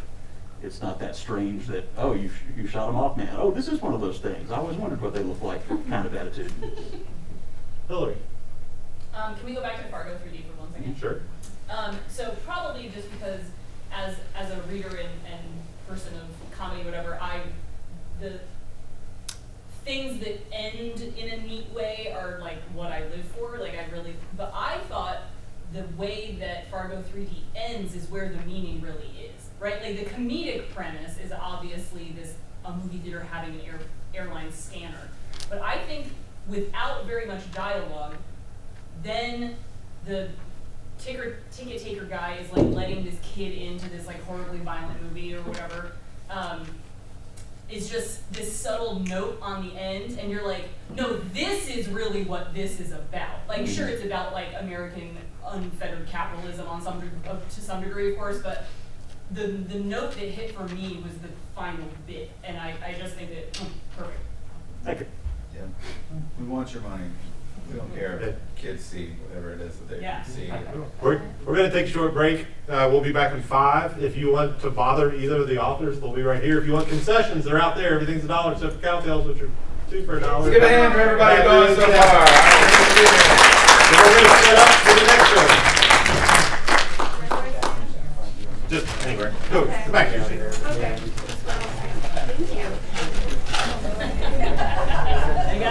Up for the final time this evening, Owen Reynolds, Simon Woods, and Elizabeth Gartin. And enjoy Silent Parking by Salem Fray.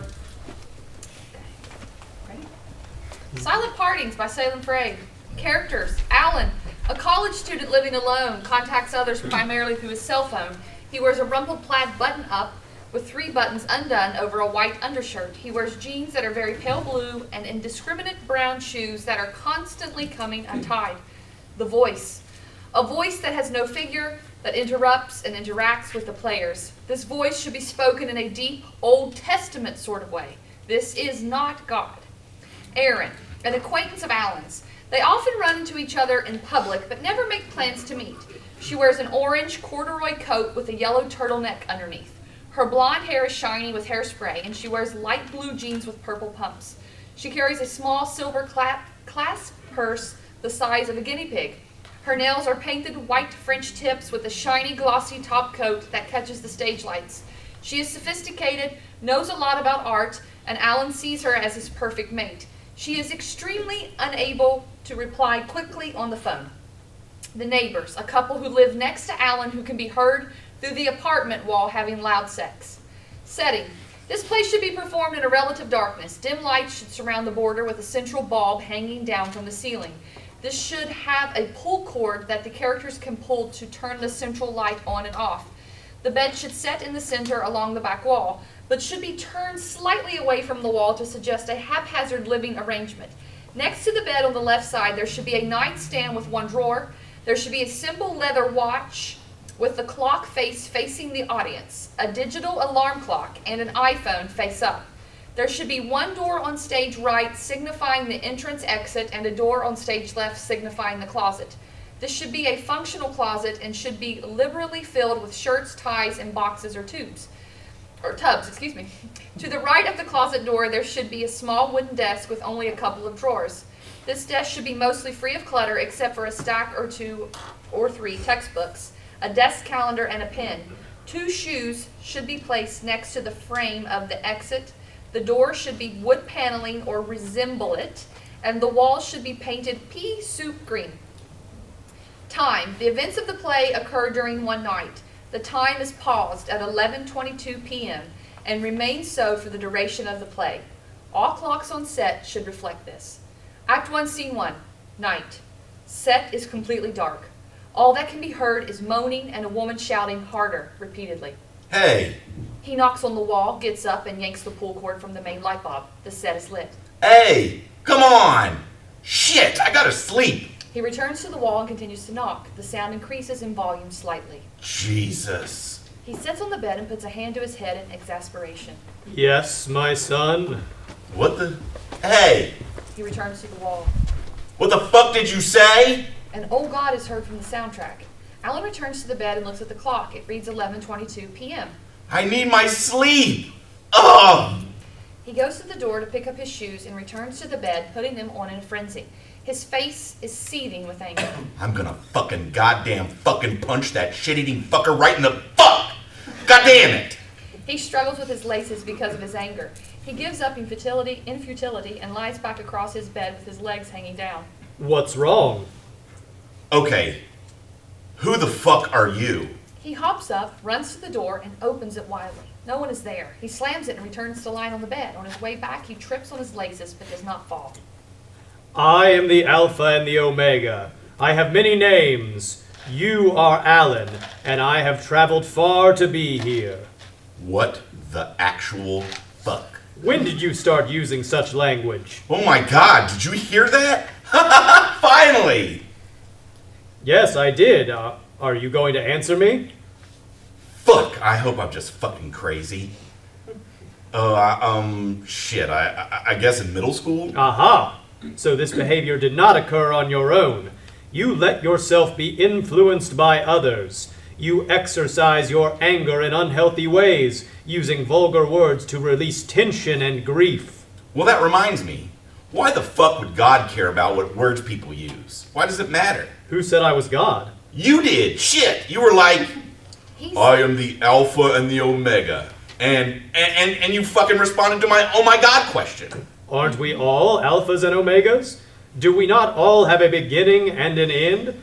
Oh my God is only an exclamation. I was responding to the question part. I don't know why God would care about cursing. The sex soundtrack starts again at a minimal volume. Alan picks up his phone and his voice is noticeably lit by the screen. What are you doing? Shit, you're nosy. I'm seeing if Aaron is busy. Ah, Aaron. You guys gonna shoot the hoops or go down and pick up girls at some dive? E-R-I-N. Aaron. She's a girl. Oh, I see. Yeah. And I know what you're thinking, but she is Class A. Uh-huh. And she knows so much about sculptures and architecture. I mean, she once told me 45 minutes worth of the history of Greek poetry. And those are things you enjoy? Well, no. I mean, I wish I knew about things like that.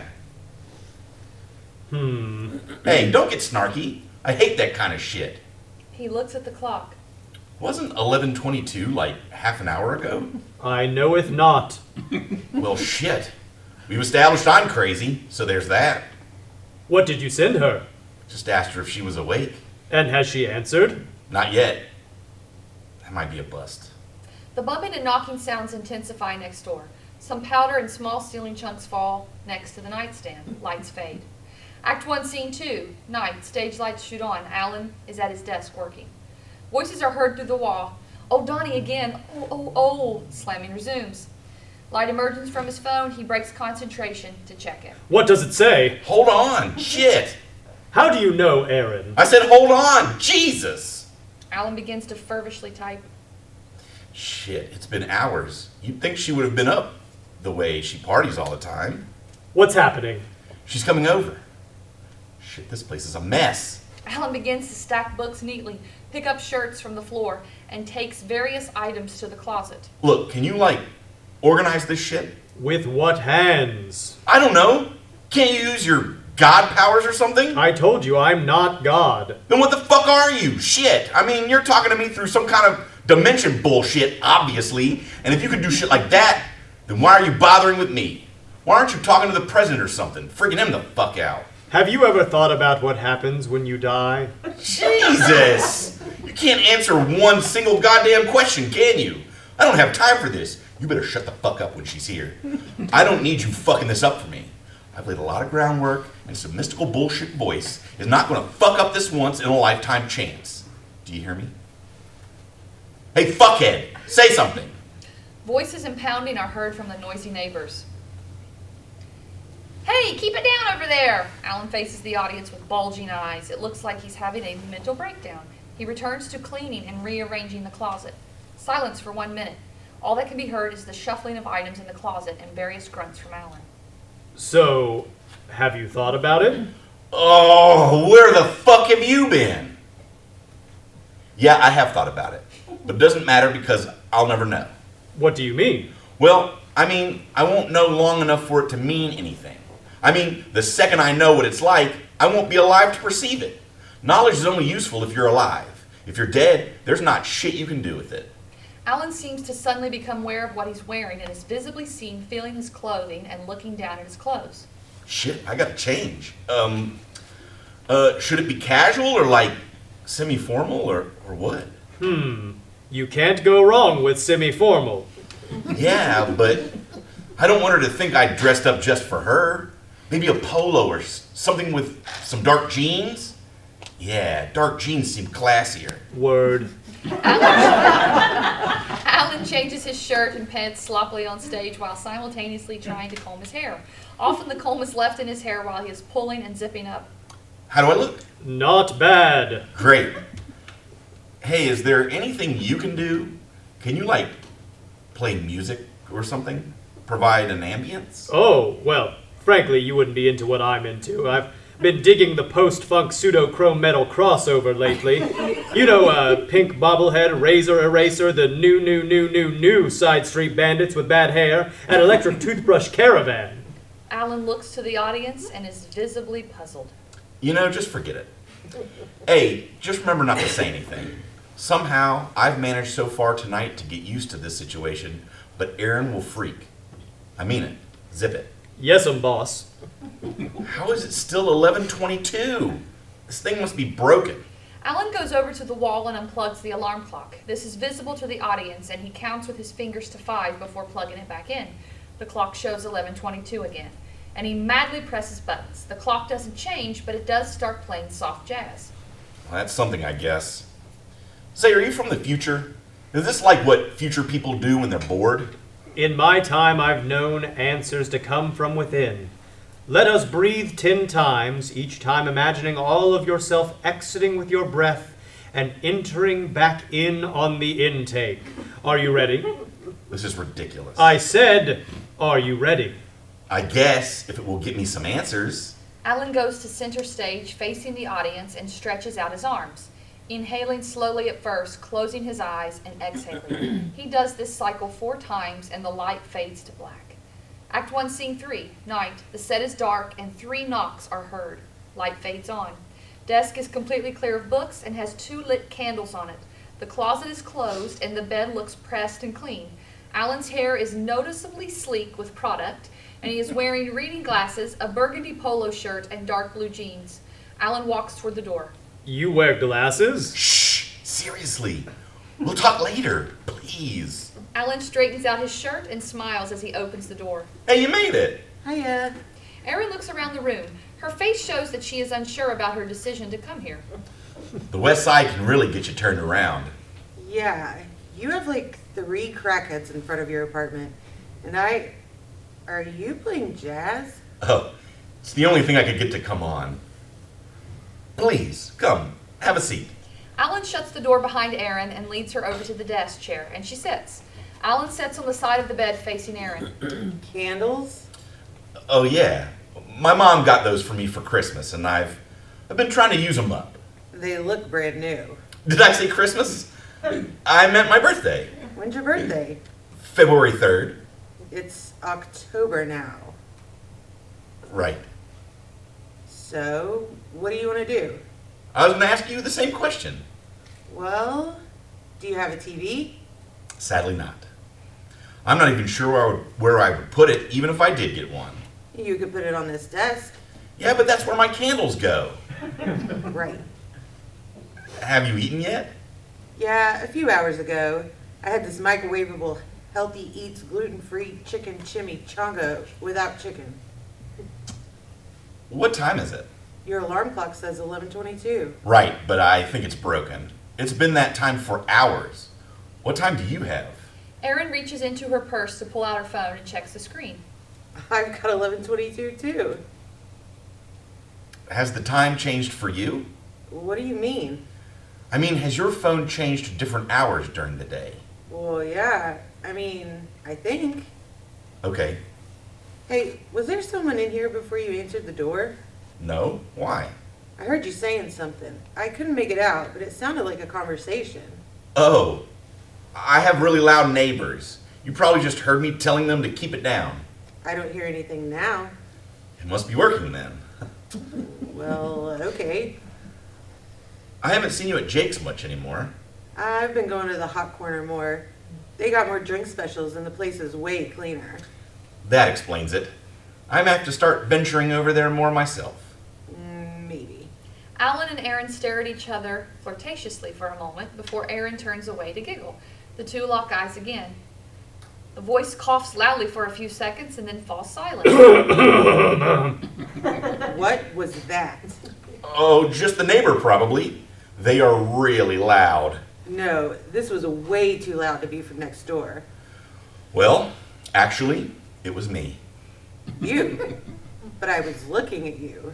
You didn't cough. Well, I have a condition. I'm actually pretty embarrassed about it, but, well, Well, Yes, I have internal coughs. internal coughs. Yeah, I've had them ever since I was a kid. I'd always be in class, and suddenly my inner cough would silence everything that was going on in the room. And when it happened multiple times, the teacher would try to figure out who it was. She went full investigator on our asses. Later on, she would usually just blame the black kids. Alan.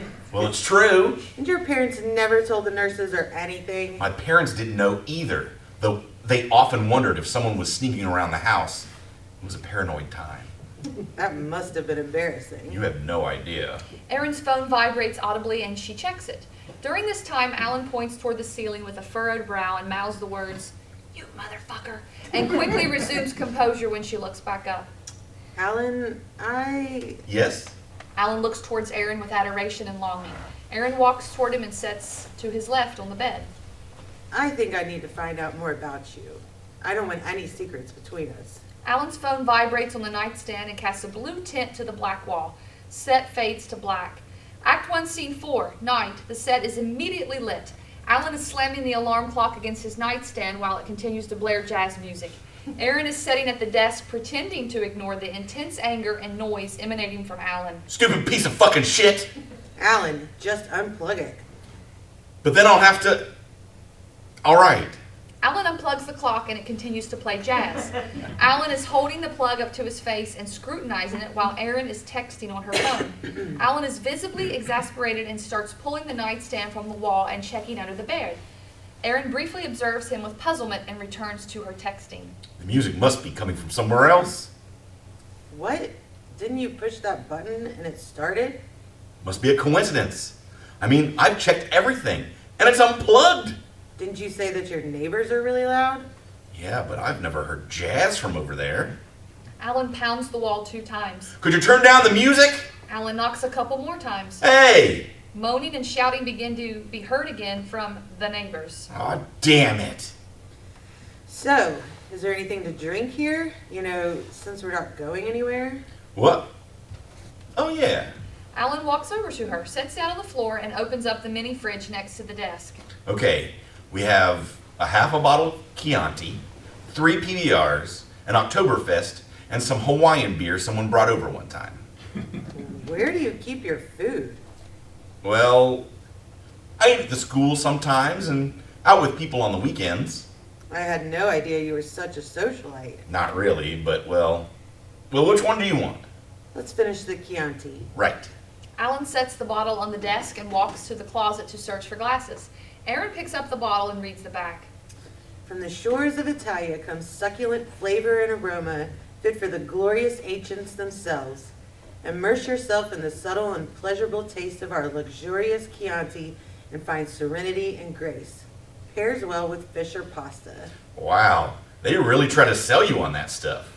Yeah, and it said absolutely nothing about the actual wine. Erin and Alan laugh. The moaning intensifies and dust falls from the ceiling. I usually don't even read it. Well, except for the alcohol content. The jazz music stops. That's not to say that's all I'm looking for, but you don't want a weak wine. You're blowing it. Who was that? What was it? Someone just said you're blowing it. Oh, it was probably the good old Nabes over there. Alan taps on the wall beside the closet. They are only fixated on one thing. But hey, I found 1 wine glass and a mug. Great. I think your shoes are untied. Thanks. Alan carefully walks over to the table and sets the glass and cup next to Erin. Then he bends down to tie his shoes. After he is finished, he pops back up and starts to pour wine into Erin's glass and into his coffee mug. Thank you. You are very welcome. Erin takes a drink from her glass and slumps back in the desk chair while Alan takes a seat on the bed. Have you ever thought about what happens when you die? Alan's eyes open up wide in confusion, but he quickly changes and tries to act casual. Well, I don't know. I mean, my parents are really into the heaven and hellfire crap, but I don't think it's something we can know. No? Well, the people who know are dead, so they can't tell us. And none of us who are alive know because we're not dead yet. So it really doesn't make a difference. I mean, when we find out, we'll be dead, so it won't even matter. What makes you think you'll know when you're dead? What? I said, what makes you think you'll even know that you're dead? Shit, I don't know. I've never died before. Exactly. Which means that you can't even be sure that you will know the answer to what happens because you might not know it happened. You're so... What? You're so intelligent. Like, you think about things so deeply. It's amazing. Thank you. Erin smiles and picks her phone back up. The light noticeably shines on her face. So what do you think? So what do you think? Well, it could just be just darkness and not existing. Kind of like sleep, or maybe our souls wiggle up to heaven and are just bored for eternity. Maybe one of those weird religions like Scientology was right, and we will all end up being punished for following the wrong one. Erin laughs. Alan smiles and walks over to the bedside table and plugs in the alarm clock. Hey, what time is it? Erin looks at her phone. 11:22. Alan shows a concerned face and the light fades to black. Act 1, Scene 5, night. The alarm clock still reads 11:22 p.m. The set is bathed in darkness. Jazz has started playing again. Ow, you're on my hair. Sorry. Alan pulls the cord and the set is lit. Erin gets up and readjusts her clothing and hair. I think I'm gonna go. Hey, no, don't do that. Erin puts on her shoes and begins to look for her purse. Alan gets up and faces her direction. Well, hey, why don't we go somewhere? We could go over to the hot corner. Here it is. Oh, maybe next week. I think your shoes are untied. Erin walks for the door and Alan follows after quickly tying 2 knots on his shoes. Erin! Wait! Whoa. Now you heard that, right? Alan has done enough. Erin, I beseech you, daughter of Eve, from Janet's womb you sprang, and in toils you weep. My child, I have watched you a long time. Loud, muffled sex sounds begin from next door. The jazz stops playing. Hey, the music stopped. Erin is frozen and unable to rebuke Alan. Wait, I can explain. God? My lord, you have found me. I have forsaken you since childhood. What has caused this intervention now? Alan is one whom I have chosen. I understand that you two are involved together. The neighbor's sex sounds increase in volume. Oh, well, sort of. Sort of? Well, I mean, we talk from time to time. And things must not be promising if you're leaving. Well, I'd rather not say. Why are you so concerned? Why aren't you telling me to take up my cross or something? Well, I've had some millennia to turn things over, and I think I want to try a less me-centered approach. I was reading over everything, and it seems to be all about what I want and what's good for me. I guess I've reached the other side of things. Both Erin and Alan have no words for this and stare toward the ceiling in disbelief. I'm going to go to the bathroom. Oh, hey, it's the third door on the left, down that way. Alan points to the right. Thanks. Erin closes the door. Alan pauses until she moves down the hallway. What the fuck was that? Oh, she was going to leave. Yeah, but now she thinks God is here. And I'm the chosen one. Christ! I just wanted to get to know her and have a good time. You will, trust me. I have it all figured out. Could have fooled me. Hey, mister, I am putting myself out there for you and asking nothing in return. You should be grateful. Nothing in return, huh? How do I know you're not some floating sky pervert who likes to watch people fuck? Don't you think I would be watching someone else if I were into that sort of action? Alan rolls his eyes and slams his body back against the bed. Lights fade to black. Act 1, Scene 6, night. The flick of a lighter is heard and then bubbling as the stage is lit. I never knew there was much of a difference using a bong. Good thing you went to your car. Oh, hell yeah. Plus, you waste a lot of the high any other way. Erin sets the lighter and bong on the side table and stares up at the ceiling. God, I've always wondered why you made pot. I mean, the Christians are always down on it, saying it's evil, but it's a plant, right? Well, I didn't want my children to be completely miserable. I mean, creating a person and putting him through a life of pain and labor only to experience death at an unknown time is one of the worst things one can do to somebody. I mean, I don't want to be a complete monster. Alan rolls his eyes again and sighs. But my lord, why were we created if, as you say, life is a cruel torment? My child, because we wouldn't be having this conversation right now. You wouldn't exist. Life is always worth it, no matter the hardships someone might face. But why not make life be good instead of forcing us to watch everyone we love eventually die around us? Why make a world that has murder and rape in it? Well, yes, you have some points, but you know, it was my first time. I mean, nobody gets it right the first time. Look at Michael Jordan. He had to keep trying and practicing until he became the legend that he is. Alan picks up the alarm clock and throws it against the stage left wall. All right, that is it. This thing is not God. Alan, don't say something like that. Yeah, man, I've been good to you. Shut up. He told me earlier, he's like from the future, some other dimension. This is just entertainment for him. Plus, he's just doing this God thing to get you to like me. You think you know everything, don't you? You think that all that matters is if the girl likes you or if you get into the college you wanted or got the job in an elite company. God is talking to you, to us, and you boil it down to some otherworldly childish ploy? That is really pathetic.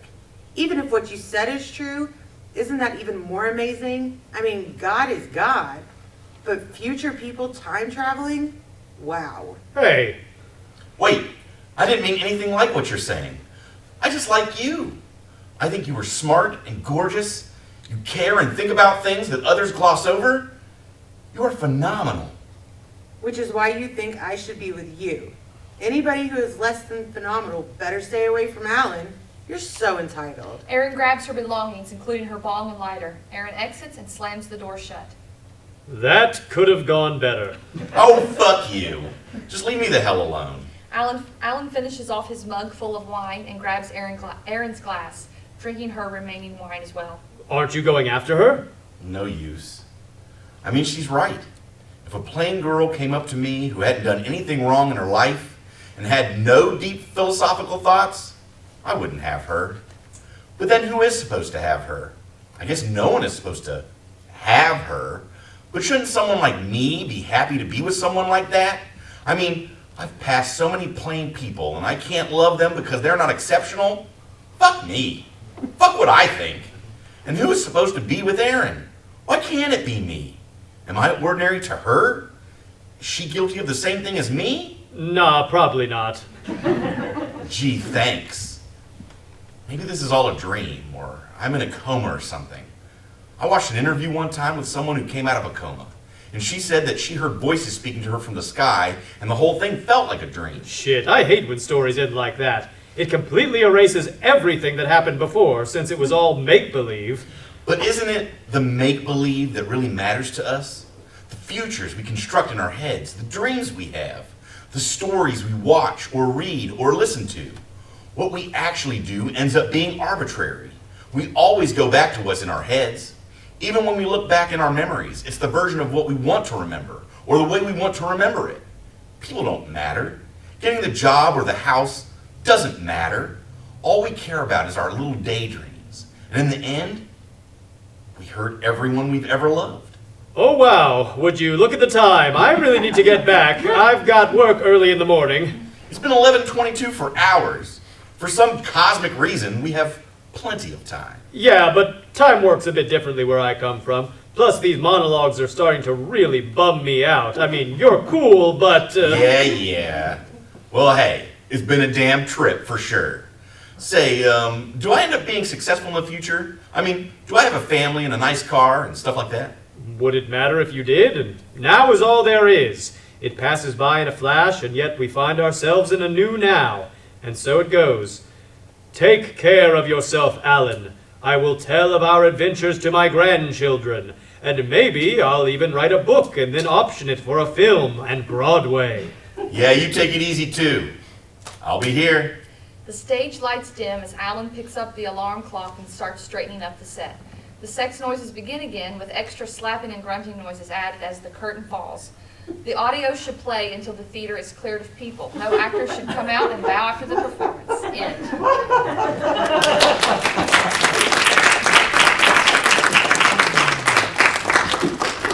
Have a silent party by Salem Fray. Salem, why don't you join us up here? Join the actors up here. This is Salem Fray, everybody. I'll try not to stand directly in front of the camera. That's Todd's problem. Which makes it all of our problems. Salem, that's your cast. cast. That's Salem. I don't know if you guys have That met. was- Introduce everybody to everybody real quick. So, is this the first time you've heard it out loud? Yes, that was absolutely perfect. That was hilarious. Tell us a little bit about it, Salem, from the writer's standpoint of what you were going for, why your impetus, etc., etc. Oh, I guess I wanted to explore, at least initially, like attraction or the reasons why we feel like we want certain people, want to be with certain people, and how like, they're so false and they don't truly represent the people that they are. And usually that kind of disenfranchises women usually because they don't get to be the exceptional people that they are. They get to be the exceptional idea that somebody has with them, relationship-wise. But I can't, to every situation. But that was at least the impetus. Good. What did we think? What did we like? What did we? How did it make you feel? Anybody that listened to it? What did you think? What did you think? Thoughts, concerns, anger issues, hilarious anecdotes. Anybody ever been in a relationship or know someone that has? I do have a question about the voice because I've read this several times. You were the first entry for New Works, by the way. I'm not by months. By months, yes. We had discussed it in the past, but Mike's like, "What are we going to do?" I was like, "We got one," and he's like, "Well, we can start from there." So I've read this a few times. And this is way out there. Is the voice more of a mechanical device, or did you actually have like an ego, superego, id kind of function working with a voice, or was he more to keep the dialogue moving? It was just funny, first of all. It was just a really funny idea. I just started thinking about, at least like, Judeo-Christian wise, like things just kind of like stop at Revelation and people like stop getting visited or having any kind of spiritual anything that's part of the package. And I started thinking like what would that take in our modern time? And since we've had more time, has God, if the voice is God, has he had time to think of things or whatever? So I mean, it solves a number of structural issues, and it does apply that momentum. Technically speaking, it offers enough, comic relief throughout the whole thing. But yeah, and with so few characters, I mean, you can't just have Alan sitting on the bed. Right. Nobody wants to see that. So. Well, and you made that choice instead of him calling his best friend or anything like that. Right. Yeah. So that's an interesting choice. I do really like the idea of the voice starting as like the booming Judeo-Christian kind of thing, and then it quickly goes into like, oh, what are you texting her? Right. Oh, like very interested in what you're doing. Is there a reason? Because I think without the reading of the stage directions, I think the audience, even though the voice keeps saying, oh, no, I'm not God, over and over again, I think the audience could still be like, oh, yeah, who knows? We don't know really what's going on. But the character description says, this is not God. So do you want it to be ambiguous, or do you want it to play like, oh, no, it's not, it's something else? I love ambiguity. I'm big into like postmodern literature and stuff, which means I have no friends and I don't have good taste.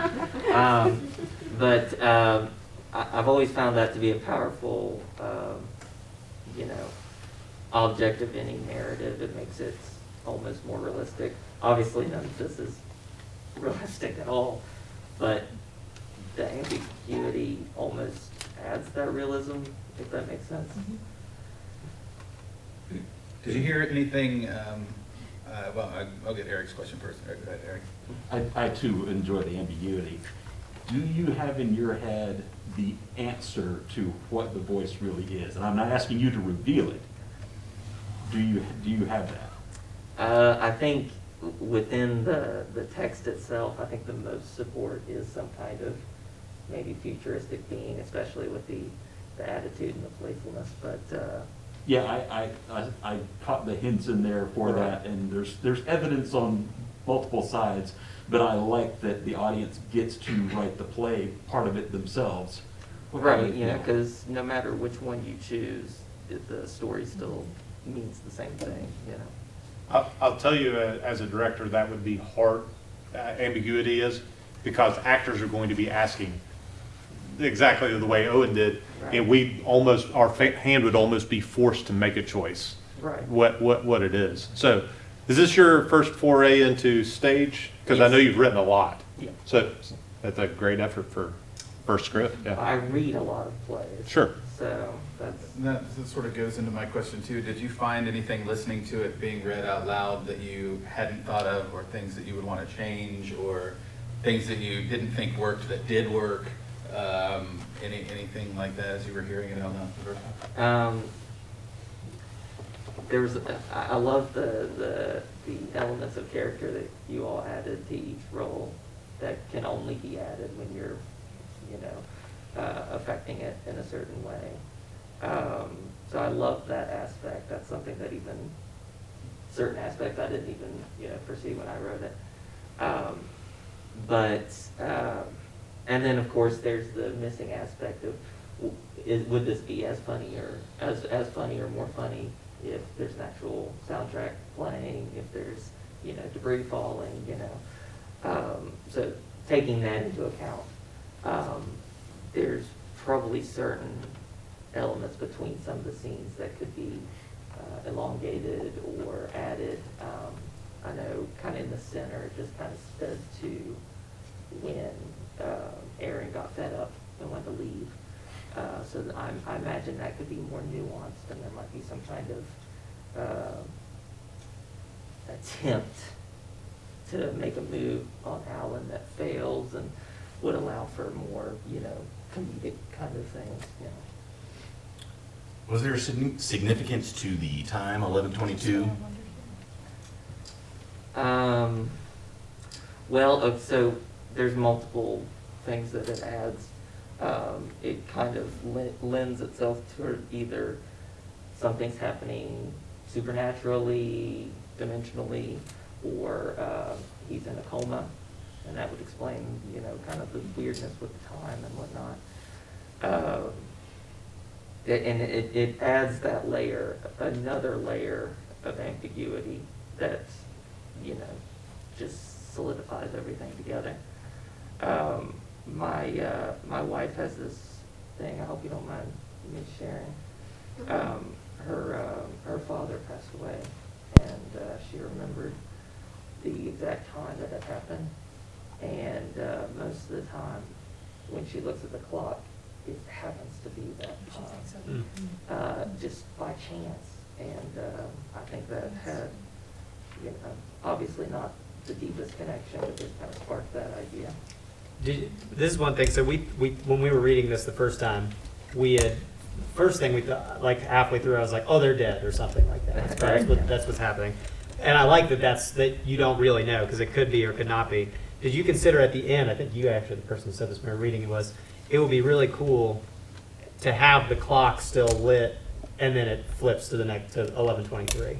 Oh. Like after everything is ended.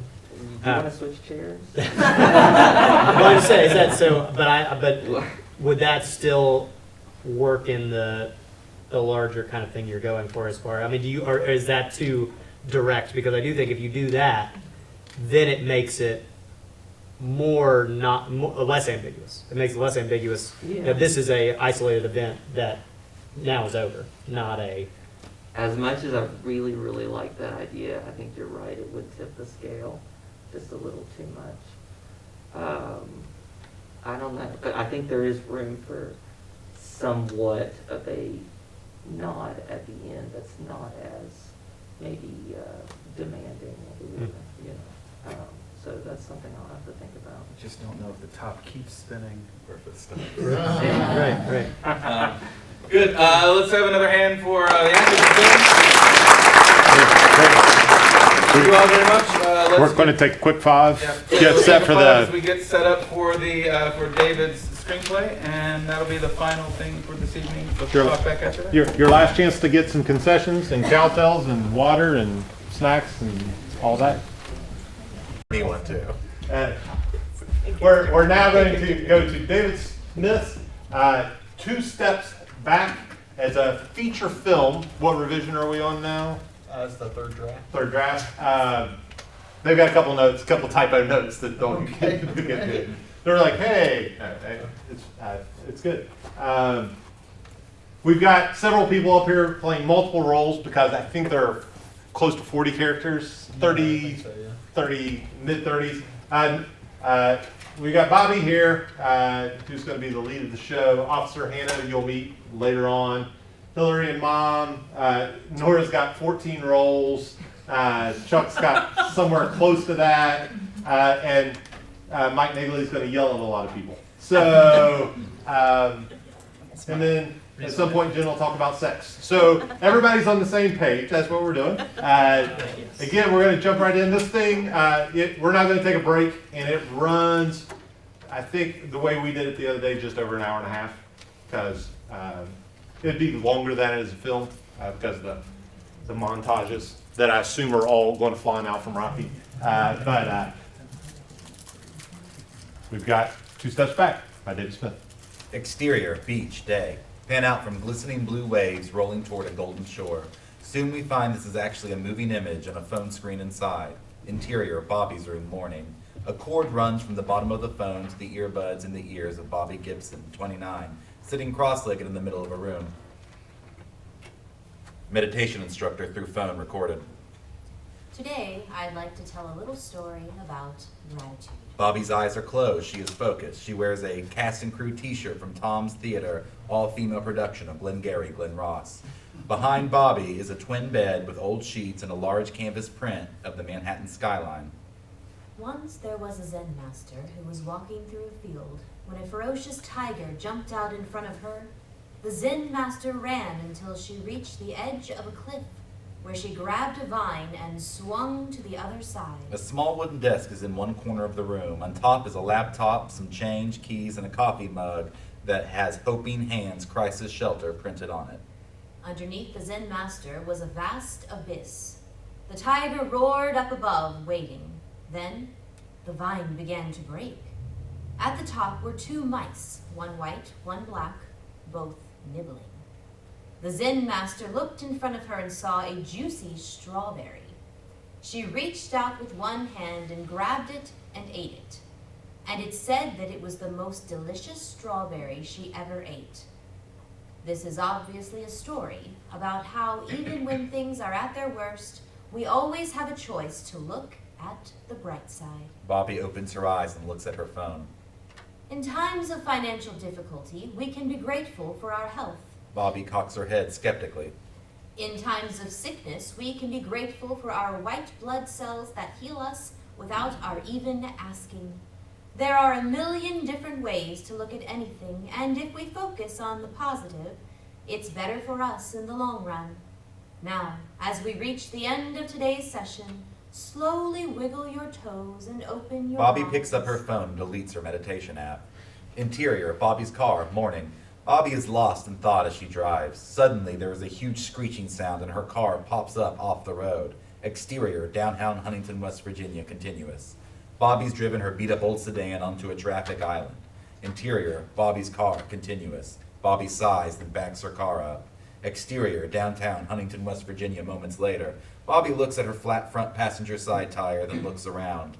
Interior, Bobby's car, moments later. Bobby's car rattles and skitters as she tries to drive it. Exterior, chain auto repair shop, moments later. Bobby's car swerves into the lot, sparks flying, then stops. Interior, chain auto repair shop, morning. Bobby talks to a manager at the counter. You messed up the wheel pretty bad getting here. Can I get a new wheel here? I'll have to order it. It's gonna be a good bit. How much do you think? Looking at 200, 250. Can I put the wheel on one card and the tire on another? If you want to sign up for our card, it's 6 months, same as cash. I have that. That won't work. Exterior, chain auto repair shop morning.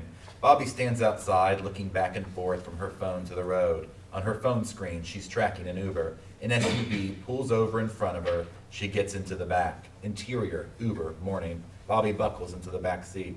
You going to the courthouse? No. Helping Hands across the street? Okay. I work there. Okay. I was gonna say, you don't look homeless. Yeah. I think it's great what y'all do. Thanks. My dad used to be a junkie, so. Oh. Kept trying to get him to get help. But people have to want it, right? Yeah. You like it? What? What you do? Oh, yeah, it's really rewarding. Bet it's hard. It can be. I just kind of fell into it. You from around here? No, I'm from Oak Hill. It's a small town a couple hours from... I know Oak Hill. Oh. You know Michael Upday? I don't think so. When'd you graduate? 2006? Bobby mentally double checks this. Nah, that would have been it. I don't know many people. Did you go to Marshall? Yeah, I came here for school and never really left. I hear you. Did you study social work or counseling or... Theater? No. Actually, yeah. Yeah. I love skits. Oh. I'm serious. I write skits for the kids at church all the time, and I direct them too. But I always write a little part in for them, for me in them. That's great. I love it. It's important to do things you love. The Uber driver's phone rings. She taps the button. I can't talk right now, Mama. I got a customer. Well, that's why I'm calling. I got someone needs a ride. Oh, okay. I'll call you right back. Interior, hoping hands, staff hallway, morning. Bobby rushes to her office. Hilary, Bobby's boss, leads a man and woman down the other end of the hall. Oh, and this is Bobby. Hey. Bobby, these are our new board members, Wally and Rachel. Bobby, Wally, and Rachel shake hands. Hi. Hi, Bobby. Nice to meet you. Bobby's the first person any new client sees. She does their intakes, so she gets all their information and tries to use it to point them in the right direction. Yeah. Bobby actually started before me. How long have you been here again? I don't even know. You must really like it here. Bobby's also very active in local theater. I thought you looked familiar. Really? It's Helen Keller.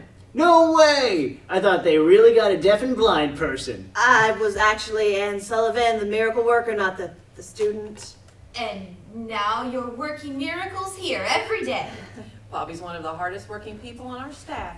She really listens to people and connects with them. We know she's going to leave us one day to be a big star, but we're lucky to have her right now. It was great meeting you. Thanks. You too. This is the heat box where we put new donations to kill bed bugs. Whoa! Can I try? Interior, hoping hands lobby, morning. Bobby's finger slides down the case management column of the sign-in sheet. A coffee-stained grid with names scrawled on the left and check marks on the right indicating services clients need, employment assistance, showers, etc. Ashley? Bobby looks around the room. Men and women experiencing homelessness sit in chairs lining the walls. Some wait, some talk and eat cold leftover pizza. Some sit around the TV in the corner, showing an old Western. Ashley Howard?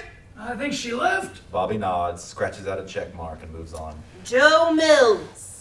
He left too. I have to call everyone. Joe Mills? Bobby scratches out another check mark.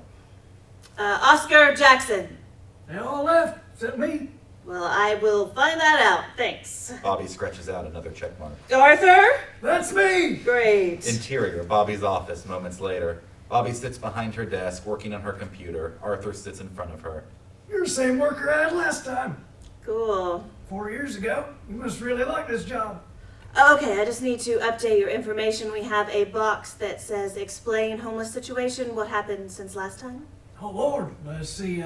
Went out to California, tried to see my kids. Bobby types as Arthur speaks. They didn't want nothing to do with me, but I tried to make a go of it out there. Made a little money selling bracelets out by the beach. Did the whole Flagstaff thing.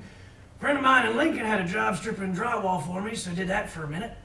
Met a new old lady, relapsed. She kicked me out, and I found out I had cancer, so I came back here to die. Bobby stops typing and looks at Arthur. I am so sorry. Why? Ain't your fault. I know, but... How about you? What you been up to? Just, working. You seemed a lot happier last time I saw you. I'm happy. Bet you hear a lot of stories. Yeah, any other major medical conditions come up since last time? Arthur stands, lifts one of his pants legs up, and shows Bobby his bare calf. What am I looking at here? You tell me. Interior, Hoping Hands, lobby, day. Bobby stands in front of the sign-in sheet. Agatha? Interior, Bobby's office, moments later. Agatha, 55, sits opposite Bobby. We have a box that says explain homeless situation. Agatha thinks. Well, where were you staying before this? I don't know. Where did you stay last night? The bus? Where did you leave the bus from? Columbus? Where were you staying in Columbus? I don't want to get her in trouble. No one's gonna get in trouble. We just need to know this stuff so we can see if it helps you. I was staying with my daughter, but she's in public housing, so I wasn't supposed to be there. Okay. Please don't tell. Don't worry. No one's going to read about this on the computer, are they? No one who could do anything bad. You're sure? Positive. Do you have any major... Who reads what's in the computer? Just... I can't get Lucy in any more trouble. Hey! No one's getting in trouble. Just delete everything. Hey, honestly, no one reads this stuff. HUD makes us collect it, but literally no one reads it, which makes my job kind of meaningless. You don't think anyone can hack the system? I don't think anyone from Columbus Housing Authority would try to hack us, but if it makes you feel better, all I'm going to put is that you were staying with family, but can't anymore. You won't put her name? I won't put her name, promise. Agatha thinks and steps back towards the chair. Bobby walks to her and sits. I'm sorry. Nothing to be sorry about. Exterior, Huntington evening. Bobby walks from Hoping Hands to the theater. Interior, Tom's Theater, night. Bobby stands on stage wearing a t-shirt with an outline of West Virginia that says home. In the middle, and sweatpants, she faces Nate, who wears an oversized shirt and ratty jeans. They're in front of a row of laundromat washers. Do you know how depression works? No, I'm a clinical psychiatrist, but I have... Oh, I forgot. You talk to crazy people for a living, so you know how this shit feels on the inside. Let's not use that. Reverse to reveal a sparsely filled auditorium. Crazy? You don't want me to say crazy? I'd much rather you say crazy than imply it. It's bad enough that I want to kill myself every day, then I have to try and put this shit into words for you. Can we... You don't want to do this here? Let's just... You started this. I know. I would love to just wash and dry our clothes in peace, but unless you can trust me and stop pressing me when I tell you I'm okay, that's not going to happen. Is that your sock? God damn it! The audience laughs. Bobby resists smiling, focuses. Interior, Tom's Theater, front of house, later. The audience files through, shaking hands and talking to actors, including Bobby and Nate, now in regular clothes. Great work, as always. Thank you. An audience member walks past Bobby and another comes up. Is this the most comfortable costume you've ever had to wear? I was in a show once where I got to wear flannel pajamas, but this is close. An audience member smiles and moves on. Another approaches. I keep waiting for when we're going to see you up on Broadway or up on the big screen. Yeah, not yet. I figured we'd have seen it by now. Yeah. The audience member walks on. Bobby's forced smile fades. Exterior, Huntington, night. Bobby walks from the theater to her apartment building. Interior, apartment building hallway, night. Bobby walks through the fluorescent lit hallway. She arrives at her door and finds a manila envelope taped to it. Written on it in Sharpie is "Please read and return at your earliest convenience, management." She looks at it for a moment, then removes it, opens it, and reads the packet inside. It's a lease. She leafs through it briefly before putting it back in the envelope and unlocking the door. Interior, Bobby's living room, continuous. Bobby walks in. Oh, it's just you. It's just me. Aaron, 31, sits on the couch, focused on a video game on TV.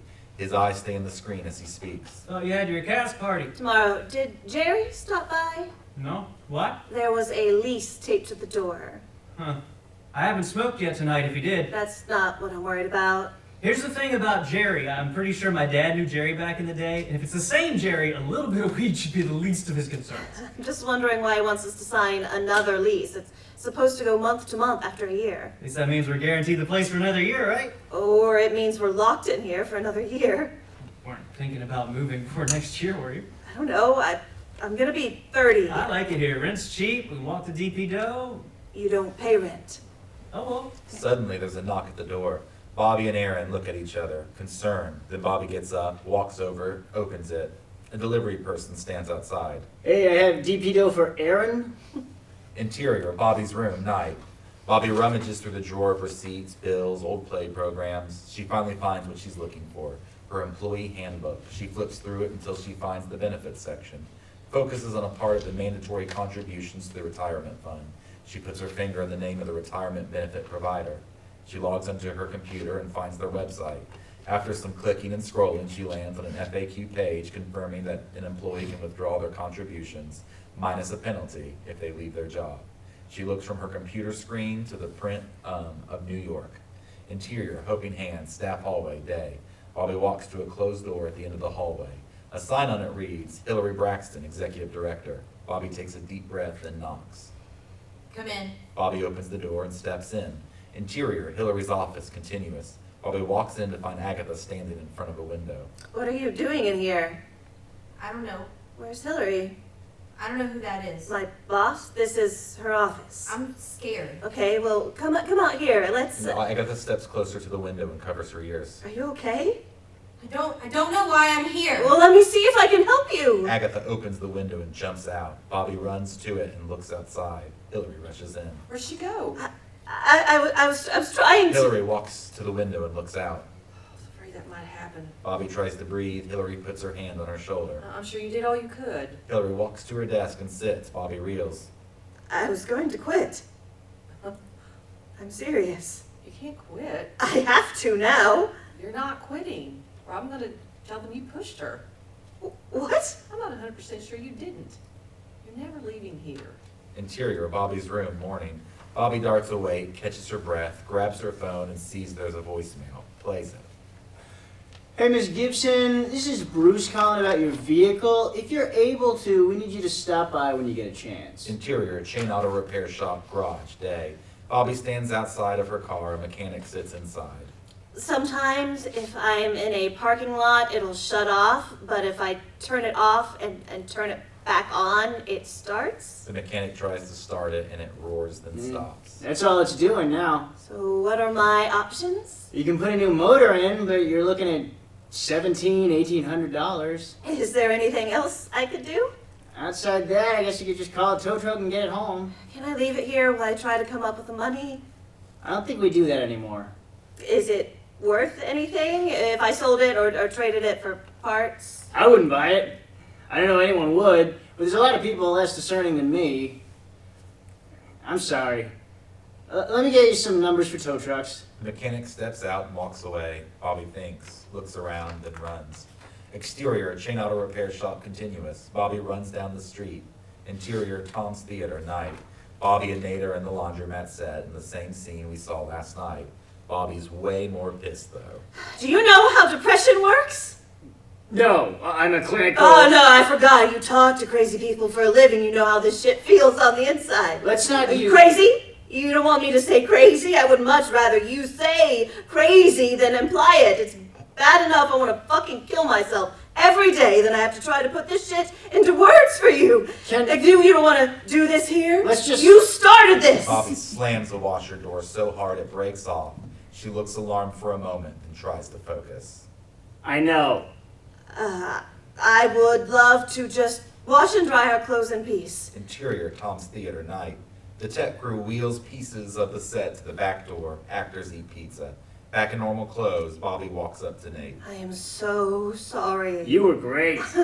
I feel like we should have acknowledged the door. The audience didn't care. Still... you okay? Yeah. Okay. I won't ask again. Hey, I'm going to tell everyone in a minute, but I'll go ahead and tell you, this is my last show. I just took a job with the Portland Shakespeare Company. Portland? Oregon. I'm super psyched. That's great. The only thing is, if Tom's is going to keep going, there's only one person I can think of who's reliable enough to lead it. You, Bobby. I don't want to do that. Okay. I'm sorry. Hey, no. I just don't know how much longer I'm going to be here. Right. What was that? Nothing. Why did you laugh? I'm sorry. Good show. You too. Nate walks away. Exterior, Huntington, night. Bobby barrels down the sidewalk, determined. Interior, Bobby's living room, night. The door's open and Bobby bursts in. Aaron sits on the couch. It's not what it looks like. What? None of these condoms were actually used. Not to have sex with. I was just practicing. I appreciate you always putting the condom on me when we were together, but I know when I start dating again, that's not always going to be given, so I want to be prepared. I don't know what you're talking about. I'm not even saying I'm going to start dating anytime again soon. I'm moving. You have the money? With a deposit from here and my retirement contributions, I should be able to hop between Airbnbs till I get a job. What happened? It's just time. It's fast time. Nothing happened today? No, look, you knew this was the plan? Yeah, but I didn't think you'd just come home one day and say it was happening. It's not like you. What am I like? You take your time. It's one of the things I love about you. I'm in a soul-crushing amount of debt that just keeps getting bigger, and I've been trying to move for 10 years. You'll get there. I know. I'm leaving next week. Well, look, I know wherever we stay is probably going to be smaller. I don't care to sleep on the floor. You're not coming with me. Are you breaking up with me? We broke up 6 months ago. You know what I mean? I really don't. Are you friendship breaking up with me? No, that's not a thing. Oh, I think it's a thing. I think it's happening a lot. I think it's happening to me right now. I'm not saying we can't be friends. I just can't take you to New York with me. You don't have to take me. I can come with you. I have things to contribute. Like what? You're going to have to learn to wash your own dishes. I know how to wash dishes. You're just supposed to wash them because you don't pay rent. Interesting that's the job you chose for me, though. Dishes are consistently gross looking. You're consistently gross looking. That's not true. I'm sorry. You're beautiful. I am. Friendship breaking up with you. I knew this day would come. Aaron turns around and stuffs his clothes into a duffel bag. You don't have to leave right now. I can tell when I'm not wanted. You can keep the cover and the pillow. They're mine. Aaron nods and walks to the door, then turns around. How did you always know which way was the right way? With the condoms? It's just the way that looks right. Intuition. Aaron opens the door and walks out. Bobby walks to it and locks the deadbolt and smiles. Packing montage. Quick shots of Bobby tossing trash and packing boxes. Bobby stuffs her clothes into boxes. Bobby sits on her couch and looks at the NYC Airbnb listings. Bobby cleans her apartment. Bobby removes the couch cushions and finds a bunch of gross old pasta. She sighs and scoops it into a garbage bag. Bobby looks at the job listings in New York, then opens a tab and looks at casting calls. Bobby carries garbage bags down her stairwell. Exterior apartment building, night. Bobby carries bags out to the dumpster. A man with a shopping cart full of cans digs through it. Just paper in there, I think. There's a recycling bin for that a few blocks from here. Oh, yeah. Bobby starts to walk away. Don't you work at Helping Hands? Yeah? Maybe you can help me. I have income. I've been signed up for Section 8 for 6 months now, but my name still hasn't come up. I don't know. You have to ask the housing authority. I thought you all worked together. Kind of. We try to help each other, but I wouldn't... Could you ask someone? I'm actually quitting tomorrow. Why? It's just never really been my dream. I've been there a while. How long? 5 years? Shit, that's nothing. You got something better lined up? Not right at the moment. Damn. Well, good luck. Thanks. The can collector nods. Bobby walks away. Interior, Helping Hands, staff hallway, day. Bobby walks to the end of the hall. Hilary's office is open and she is watching her computer screen and listening through headphones. She noticed Bobby and waves. Sorry, I can come back. I'm just listening to a webinar. It's muted. Thank you for Friday. You were the highlight of the tour. Really? Apparently you were a great Helen Keller. What's up? Bobby musters courage. I have to quit. Hilary is stunned. Bobby doesn't know what else to say. Come in. Shut the door. Interior, Hilary's office, continuous. Bobby walks in, shuts the door, and sits. What happened? Just a lot of little things. Hilary studies Bobby. I'm going to be 30 in 6 months. Okay. The lease for my apartment is up. I'm supposed to go month to month, but they want us to sign for another year. My car broke down. Gotcha. It wasn't supposed to be like this. I know exactly where you're coming from, but Bobby, you're really good at what you do. I don't say that just to... Sorry. Hi, I'm Hilary Braxton, Executive Director of Helping Hands in Huntington, West Virginia. Really, if I need to come back... Running a nonprofit was never my life goal. Ever since I saw Willy Wonka when I was 4, I wanted to get the hell out of West Virginia as soon as I could and study candy design, but guess what? What? Hilary gestures for Bobby to come around to the other side of the desk. Hilary opens a drawer to reveal a display of brightly colored candy prototypes. You can learn to design candy right here in West Virginia. Bobby doesn't know what to say. Try one. Bobby stares at the candy a moment, then reaches. Oh, no, not that one. Bobby brings her arm back. I mean, you can if you want. That's just the one I'm least sure about. Bobby reaches for another. That's probably a safe bet. Bobby puts the candy in her mouth and chews. Hilary waits. It's good. These pieces are all based on significant memories from my senior year of high school. Okay. I wasted a lot of time and money trying to run away and become a candy maker the traditional way. But eventually I realized all I have to do is be a good person. Being a good person will make my candy making better, and making good candy will make me a better person. I don't want to see you make the same mistakes. Like, you left. You saw other things. I've never left West Virginia. Well, you've got over a month of vacation leave. I'm worried if I don't leave now, I never will. I read that if I quit, I can withdraw my contributions to my retirement. I wouldn't do that, but yes, there's a form. Bobby pulls the form out of her pocket and sets it on Hilary's desk. Hilary nods, takes it, and signs it. It can take up to 6 months. What? Yeah, and it usually does. Hilary's cell phone rings. She huffs, and then she sees who it is, and she's concerned. This is Hilary. Hey, you're not on mute. Everyone can hear everything you're saying. Hilary is mortified. Bobby is uncomfortable. Hilary stands and puts her headphones back on. I'm so sorry. Mostly chocolate. I'm starting to experiment with gummies. Bobby leaves. Interior apartment building, hallway, day. Bobby unlocks the door. Oh, this is good timing. Bobby turns to find her landlord, Jerry, with 2 guys. This is Bobby. She'll be your neighbor. She's nice, quiet. Honestly, Bobby, you're one of the best tenants I've ever had. Thanks. Do you have any questions for Bobby about the unit? How safe do you feel here? I read there was a shooting on this block a couple weeks ago. I feel fine, but I haven't been home a lot. Bobby's one of the finest actors in the tri-state. You fellas love the arts, right? I have to talk to you about something, Jerry, when you're finished. Hey, these are my buds. Anything you have to say to me, you can say in front of them. I'm moving. Can you boys give us a minute? Interior, Bobby's living room, seconds later. Jerry follows Bobby in and the door shuts. What's wrong? What can Jerry do? Don't talk like that, for one thing. For another, nothing. $100 off your rent? What? No. Did you and Aaron break up? Yeah, but that was a while back. He's still liable. Good luck with that. I'll do anything. Please. You're the only one I can count on to pay on time every month. I have to go. You want more space? Maybe I could move. You could move into the unit these guys looked at, and I can move them in here. No.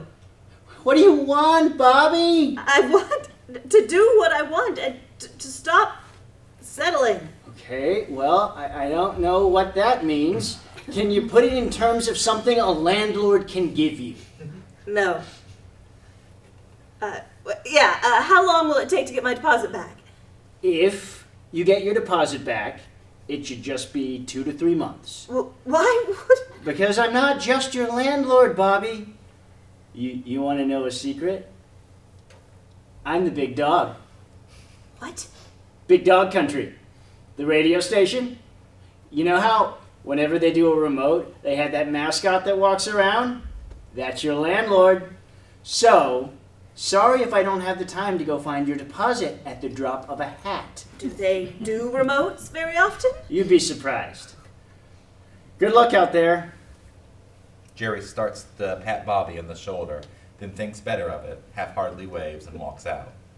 Oh good, you're still here. If you want to save a little, we have a 1-bedroom that just opened up. Bobby sits on her sofa and thinks. She looks at her empty apartment. Finally, she takes out her cell phone and dials. Hey, Mom?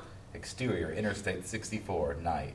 Bobby's parents' car cruises between the mountains. You're sure I'm not going to be imposing? Interior, Bobby's parents' car, continuous. Bobby sits in the back seat. Her stepdad, Roger, drives. Her mom sits in the passenger seat. I told you, honey, there will always be a place for you wherever I live. Roger? What's that? I don't want to make things too crowded. I know you already have Leslie there. She never comes out of her room. You're always welcome. If worse comes to worse, I'll only be there 6 months, tops, once my retirement contributions come in. Do you ever think about just videoing yourself and sending it to movie studios to see if they need someone? I don't think it works that way. You never know. Someone has to be the first. Exterior, Bobby's parents' house, night. Bobby's parents' car pulls into the carport outside the lower level of the house. The woods in the backyard recede. They can be seen in the distance. Bobby takes her bag out of her trunk. Need any help? I think I got it. Interior, Bobby's parents' basement kitchen, continuous. Bobby, her mom, and Roger walk in. If any of your clothes are dirty, just set them in the laundry room and I'll get them. Roger keeps walking upstairs. You don't have to do that. I I know I don't have to. I will wash my own clothes, and if there's anything else you guys need me to do around the house... You're home, baby. You don't need to do anything except relax. I'm up in the craft room, right? That's okay. We don't have it all set up just yet. That's fine. I can sleep on the couch if I need to. No, there's a bed. It just doesn't look like home yet. I'm sure it'll be fine. Thanks, Mom. Bobby's mom hugs her. I love you, baby. I'm so glad you're here. Is Leslie awake? Interior, Bobby's parents' laundry room, night. Bobby knocks on a closed door. There's no answer. After a moment, Bobby opens the door and steps in. Interior, Leslie's room, continuous. Bobby steps in, the light is off. Leslie, 21, sits at her computer wearing headphones and typing. Sorry. Leslie looks up and takes her headphones off. Hey! Leslie stands, flips the light on, and hugs Bobby. Sorry, I should have figured you'd be writing. I'm not writing. I'm doing this fucking online transcription stuff. What is it? It's this site where you can earn money captioning YouTube videos. That's cool. It's not, but baby's gotta do what a baby's gotta do. Are you not subbing anymore? When I get calls, none of the teachers are taking any time off because they'll probably have to strike again soon. No, you'll get the calls then. Right. Does this pay well? It doesn't pay shit. I might work 3 hours and get like $15. Is that legal? It's freelance, so. Bobby looks at the screen. So, what's going on? Mom tried to explain, but. I'm finally moving. That's awesome. Yeah, I just have to wait for some money to come in. How long do you think? Well, that's what I didn't. I guess it could take up to 6 months. Shit. Yeah. So what are you going to do in the meantime? Do you have a bunch of credit card bills? I do. I figured I might get a little part-time job. Leslie laughs, making Bobby concerned. Sorry, you know there's no jobs here, right? It's kind of what we're known for, that and the pills. I could work at McDonald's. That might be good for me. I've never done anything like that. McDonald's closed. What? Moved to Fayetteville. That's close enough, I guess. My car broke down. I can give you a referral code to this thing. Okay. They'll actually give me a $10 iTunes gift card if I do that. Nice. If you do 130 days. Oh. And I have an Android, so it doesn't really matter. So, don't worry about it. Okay. It's nice seeing you. Yeah, you too. When it's not Christmas. Yeah. This is going to be fun. Bobby and Leslie hug. Interior craft room, night. Bobby rummages through her tightly packed suitcase. She looks up, sniffs, and looks around the room. There is a bed and a nightstand, but other than that, it's mostly storage. Boxes, broken appliances, Christmas decorations, VHS tapes, craft supplies, photo albums, and a dusty exercise equipment. Bobby tries to follow the stench and lifts a few things, but she can't find it. She tries to shrug it off and continue looking through her suitcase, pulls out her phone charger and plugs her phone in. Bobby pulls back the comforter and finds the smell. A big pile of wet dog shit right next to Gordon, her mother's tiny old dog. Interior, Bobby's parents' living room, continuous. Bobby walks in. Her mom and Roger are both passed out in recliners, snoring loudly. Opposite them is a big screen TV that asks, "Are you still watching Guy's Grocery Games?" Bobby looks at them for a moment. Interior, Bobby's parents' kitchen, continuous. Bobby walks in and flips on the light, opens cabinets under the sink, and they're stuffed with bulk and buy boxes of wet dog food and strawberry Pop-Tarts. She shuts them and opens another cabinet. This one has cookies, chips, and pots and pans. What are you looking for, sweetie? Bobby jumps and turns around. Sorry, Gordon had an accident in the bed. Oh, I'll clean it up. Bobby's mom rushes away. I don't care to get it. I just... Interior, Bobby's parents' upstairs hallway, continuous. Bobby walks to the craft room. Her mom walks out of her bedroom with some cleaning spray and goes into the craft room. Didn't know if you had a specific cleaner. Bobby stands outside while her mom picks up the shit with a paper towel. Bad dog. I love you, but you know you're supposed to poop outside. He can't hear me. Thank you. I'm sorry. Bobby's mom walks out and carries the shit into the bathroom where she drops it in the toilet and flushes. That's nothing for you to worry about. I'll try to get him out so he won't do that, but I think it's just where he's getting so old. Yeah. Bobby's mom walks back into the craft room and sprays the spot where the shit was. Gordon hops out of the bed and walks out into the hallway. I don't have any other sheets, but I'll watch this tonight. Yeah, no, I don't care to sleep on the bed without a sheet. You sure? You can sleep in my and Roger's bed. Where would you guys sleep, though? I'm going to have a hard time getting him up anyway. I'm fine. Bobby's mom scrubs the spot, then takes the sheet off the bed. Things are going to get better. I know. Bobby's mom hugs her. I love you, baby. I love you too, Mom. Good night. Night. Bobby's mom releases. Gordon. Gordon has just finished pissing in the hallway. Bobby watches her mom crouch and wipe the puddle. Exterior, country road, day. The scenery is beautiful, but the road is narrow. One sliver of coal black asphalt with a raging river on one side and a steep mountain on the other. Bobby's car cruises up into frame and around the corner. Interior, Bobby's car continuous. Bobby drives nervously. Exterior, country road, continuous. The road narrows, another car barrels around the curve up ahead. Interior, Bobby's car, continuous. Bobby jumps, startled, and jerks the wheel. Exterior, country road, continuous. Bobby's car swerves off the road and falls into the river. Interior, Bobby's car, continuous, completely submerged in water. Bobby panics. A strawberry floats by. Interior, craft room, morning. Bobby wakes up, sweaty, out of breath. She calms down as she remembers where she is. Interior, Bobby's parents, upstairs hallway, morning.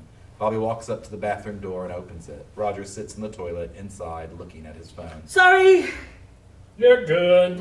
Interior, Bobby's parents' kitchen, morning. Bobby looks through the refrigerator, grabs a jug full of milk, and looks back at the expiration date. Opens it, sniffs, puts it back. I'm going to the store tomorrow. It's okay. I think there's some Pop-Tarts under the sink. I'm okay. Thanks. I can give you some money if you want to get anything today. Really, I'm good. I don't have a car, remember? Well, you can use the Sunfire. Just don't get pulled over. It's not registered. Bobby thinks. Her mom hands her some cash and a car key. Mom, really, are you sure? I'm doing okay right now. Oh, thank you. Roger walks in. All you. Thanks. Bobby's mom hugs her. I love you, baby. Have a good day. You too. They release. Bye, Roger. Be good. Interior, craft room, day.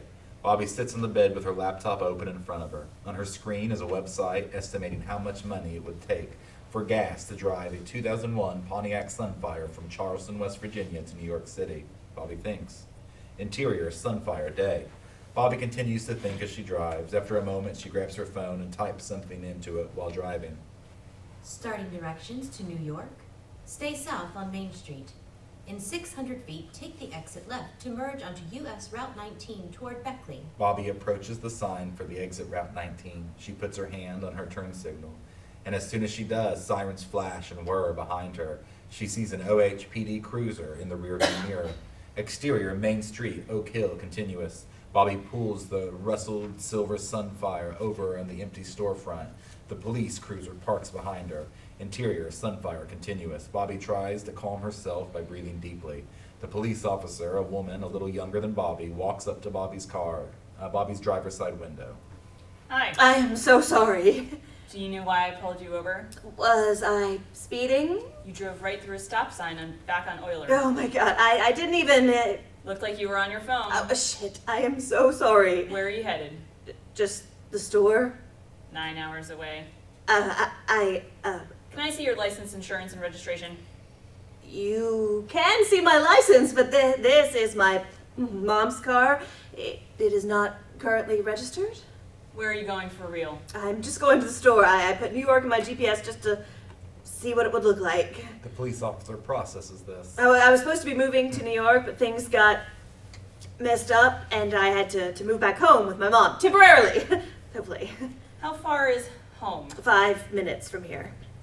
If you drive straight there, I can just give you a warning. Oh my god, seriously? Just make sure to stop at signs. I will. Thank you so much. Interior, Bobby's parents' kitchen, morning. Bobby sits at the table eating a Pop-Tart. Leslie stands in front of the microwave waiting for something to cook. I didn't even know we had a lady cop. She said, make sure to stop at signs. Sounds like something cops say. Before I left, the reason I left was that my landlord wanted me to sign another lease, and the leader of my acting company was leaving and wanted me to take over, and also it was going to take like a lot of money to fix my car, and it seemed like there were all these signs that the universe wanted me to stay in Huntington. But you didn't listen, did you? No, because I don't want to stay in Huntington. So you feel like this is related? I feel like the universe might be telling me to stop. Did you flirt with her to get out of the ticket? What? The microwave dings. Leslie takes a breakfast burrito out and sets it on the counter. Was she hot? I wouldn't know. Bobby, you are right. I have only ever had boyfriends. But you're attracted to women. I don't know. God, how did we... What kind of porn do you watch? I don't want to talk about this. We're sisters. Yeah, exactly. I have never told anyone this, but when I am doing research for a part, one of the things I think about is what kind of porn they watch. It usually works for me too, so different stuff. What do you watch when you're not in a play? I am never not in a play. You're not in a play right now. This dawns on Bobby. Bad boys, what you gonna do? What you gonna do when they come for you? Interior, Bobby's parents' living room, day. Bobby sits in the recliner holding the remote. On TV, a cheesy 90s sitcom starts. Later, Bobby's still in the recliner, laughs. On TV, the show ends with a button appears that says next episode. Bobby clicks. Later, on TV, a message asks, still watching? Bobby is bored. Interior, craft room, day. Bobby reads a book in bed. She turns the page and finds a bookmark that says Collins Middle School Honors Club. She looks at it a moment, gets up, digs through the box, pulls out old theater programs, newspaper clippings, and certificates and looks at them. Finds an old yearbook and looks through it. One yearbook says, break a leg in New York. Bobby looks at it a moment and shuts the book. Interior, Bobby's parents' bathroom, day. Bobby's phone screen shows she is listening to music from her favorites playlist on shuffle. It's soothing. She lay in a bubble bath relaxing. The song ends and an explicit rap song from the soundtrack of a bad movie starts. Hey, Siri. Bobby's phone beeps. Play next song. To use Siri with Spotify, update your settings from the main menu. The song resumes. Exterior, Bobby's parents' house, day. Bobby walks Gordon around the yard on a retractable leash.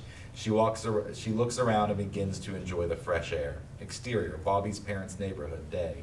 Bobby walks Gordon along the side of the road. Get out of the way, bitch! A pickup truck zooms past. As it does, Bobby sees a sticker in the back window of Calvin pisting in the words, Anti-Second Amendment. Interior, craft room, day. Bobby sits in bed looking at her laptop. On screen, she is scrolling through Facebook. A post from Aaron asks if the apartment recommendations. Another post says the Fayette Theater has an event you might be interested in. Auditions for no exit. Bobby considers this post for a moment, then continues scrolling. The Uber driver Bobby has had is listed as people you may know. Bobby clicks. The Uber driver has lots of selfies of her driving. One is of her standing outside her car trying to look cool. The caption reads, 1 year ago I was working on a job I hated, living in an awful apartment, married to a man who treated me like dirt. Now I'm doing what I want, when I want, living that hashtag freelance life. Bobby shuts her laptop. Interior, craft room, later. On Bobby's phone screen, the meditation app downloads again. Bobby sits on the floor with her shoes off, eyes closed and leg crossed. Soothing ocean sounds move through her earbuds. Today, in honor of World Turtle Day, I want to talk a little bit about what we can learn from turtles. Bobby opens her eyes and looks at her phone dubiously. It's okay to move slowly sometimes, and it's okay some days if you don't want to come out of your shell. Interior, Bobby's parents' living room, day. Bobby swipes on her phone. On her screen, she's on a dating app. A guy in full camo holds a dead deer. She swipes left. A shirtless guy holds a dead fish. She swipes left and thinks. On screen, she changes her setting to look for women. She takes a deep breath and taps her phone.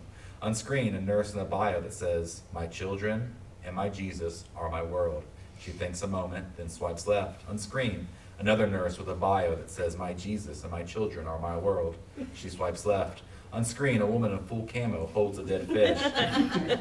Interior, craft room, day. Bobby sits in front of her laptop. Recorded orgasmic sounds come from it. On Bobby's laptop, a Pornhub clip has just ended. She switches tabs to a spreadsheet with descriptions of different types of porn on one side and notes about how they made her feel on the other. Bobby types. After a moment, there are 2 quick knocks and her mom cracks open the door. Bobby quickly shuts her laptop. Hey babe, I think we're going to go to Gina's for dinner. Do you want to come with us, or you want us to bring you something back? Exterior, Gino's, evening. Bobby follows Roger, her mom, and Leslie inside. Before she enters, she stops to look at the sign that says, always hiring, open interviews, 11 a.m. to 1 p.m. She takes her phone out and makes a note and then walks in. Interior, Gino's, continuous. Bobby catches up to the rest of the family. Thinking about getting job at Gino's? Maybe. Probably make good tips. The hostess walks up. If y'all want to come with me, The hostess leads the family to a table and passes out menus. Candy will be right with you. The hostess walks away. I want candy. Roger pokes Bobby's mom and laughs. Bobby's mom rolls her eyes and looks at the menu. Roger looks at his. So what are y'all thinking? Are we just doing pizzas? Whatever you want. I think I want spaghetti. I think you are a spaghetti. What? And if you are what you eat, You're in a mood tonight. I'm happy I'm at Gino's. You're at Gino's if you are what you eat. I'm a Mr. Gino. I'm sure that was just Coke you were drinking on the way home. Candy, the waitress, walks up. Hi, I'm Candy. I'll be taking care of y'all tonight. Can I get you started with something to drink? I'll just have a water. Candy writes everyone's order as they say it. Sweet tea. I'll do Diet Coke. Whatever happened to Mr. Pibb? We have Mr. Pibb. You have Pibb Extra? Why'd they change it? Dr. Pepper Sue? Leave her alone. Do you want Mr. Pibb Extra? I'll just have a Diet Coke, too. Okay, I'll be right back. Candy leaves. Every time. This is the kind of stuff you'll have to deal with if you work here. I don't think she'll have to deal with anyone as obnoxious as you. Okay, what do we want on these pizzas? Bobby looks at everyone. Her mom continues looking at the menu. Leslie looks at her phone. Do we all like pepperoni? Oh, we'll definitely do a pep. Leslie, you want Hawaiian? I want spaghetti, but you guys are paying. You'll get your spaghetti. We'll do your spaghetti, a Hawaiian, and a pep. That'd make a good detective show, huh? The Hawaiian and the pep? You're being goofy.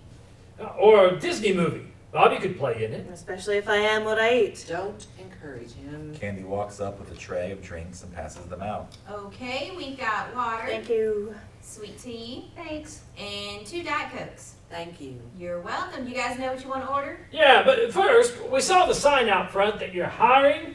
What all positions you looking to hire? I know we need a driver. Roger gives Bobby a look. She's embarrassed. You all ever have the people outside who dance with the signs? I don't think so.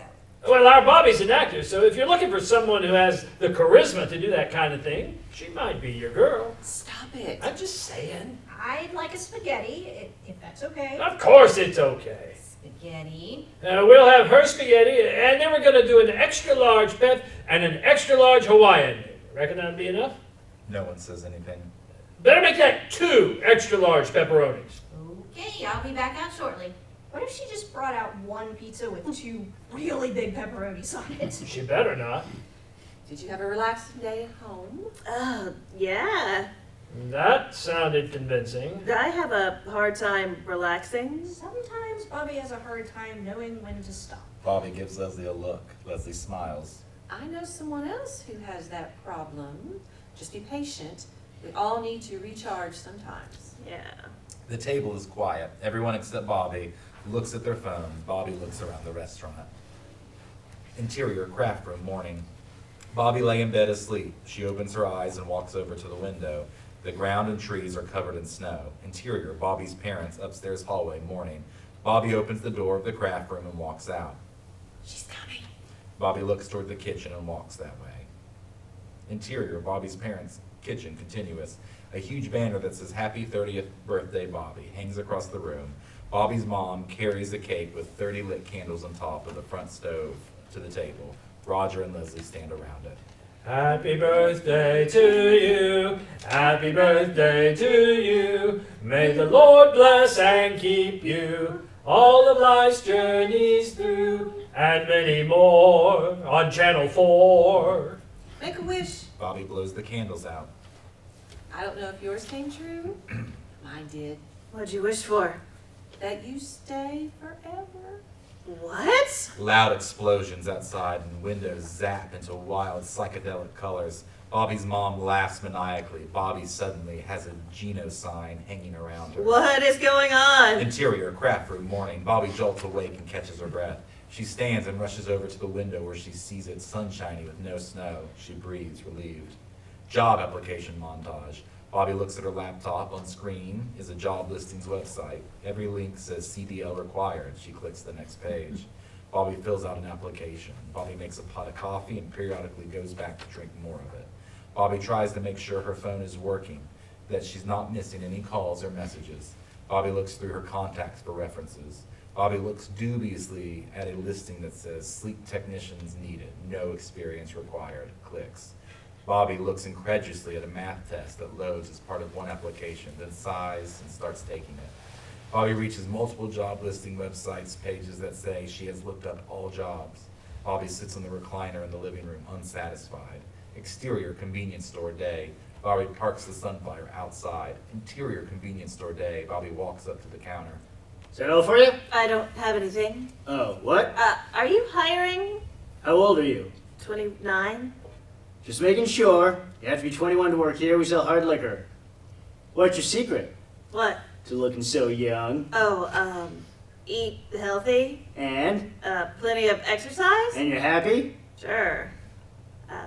I'll bring this back later. Exterior convenience store day. Bobby walks to the Sunfire and finds the police officer standing beside it, writing on a clipboard. Hey. Hello again. See, you haven't had time to get your mom's car registered? No, I will talk to her about it as soon as she gets home. Sure. Let me just finish writing you this ticket. What? I can't let you off twice. I can't let you off with a warning twice. I was trying to put in job applications. Oh, well, if that's all. Police officer hands Bobby the ticket. I can't afford this. Sorry. You need a ride home? Interior police cruiser. Moments later, the police officer drives Bobby, and Bobby rides behind her. How long you been back here? Just a couple of days. You like it? It's okay. I had no idea what to expect when I got an internship in West Virginia. I love it, though. You ever go rafting? Once, when I was a kid, I hated it because I paddled too hard. My hands were sore for weeks after. That was kind of on you, though. Here. Exterior Bobby's parents' house continuous. The police cruiser pulls over. Interior police cruiser continuous. Thanks. It's gonna get better. I'm Hannah, by the way. Bobby. I know. I've seen your ID. Oh, yeah. See you later? Well, hopefully not, right? Hannah laughs. Bobby gets out.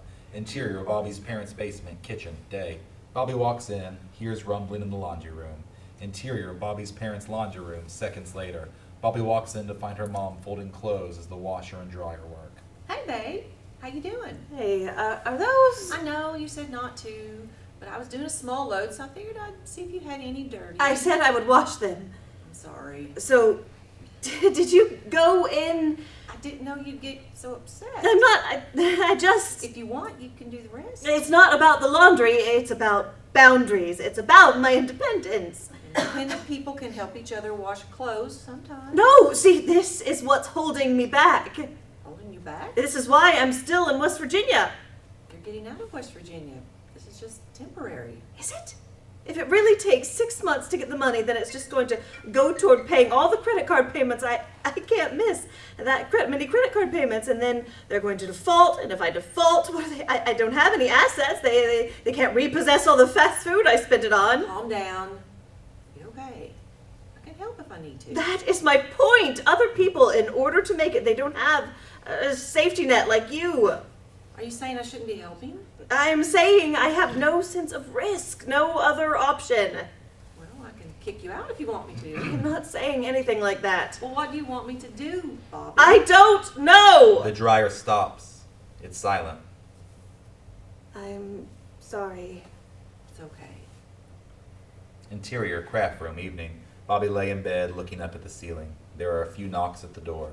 Bobby looks up, then after a moment, gets up, opens the door. Leslie is there.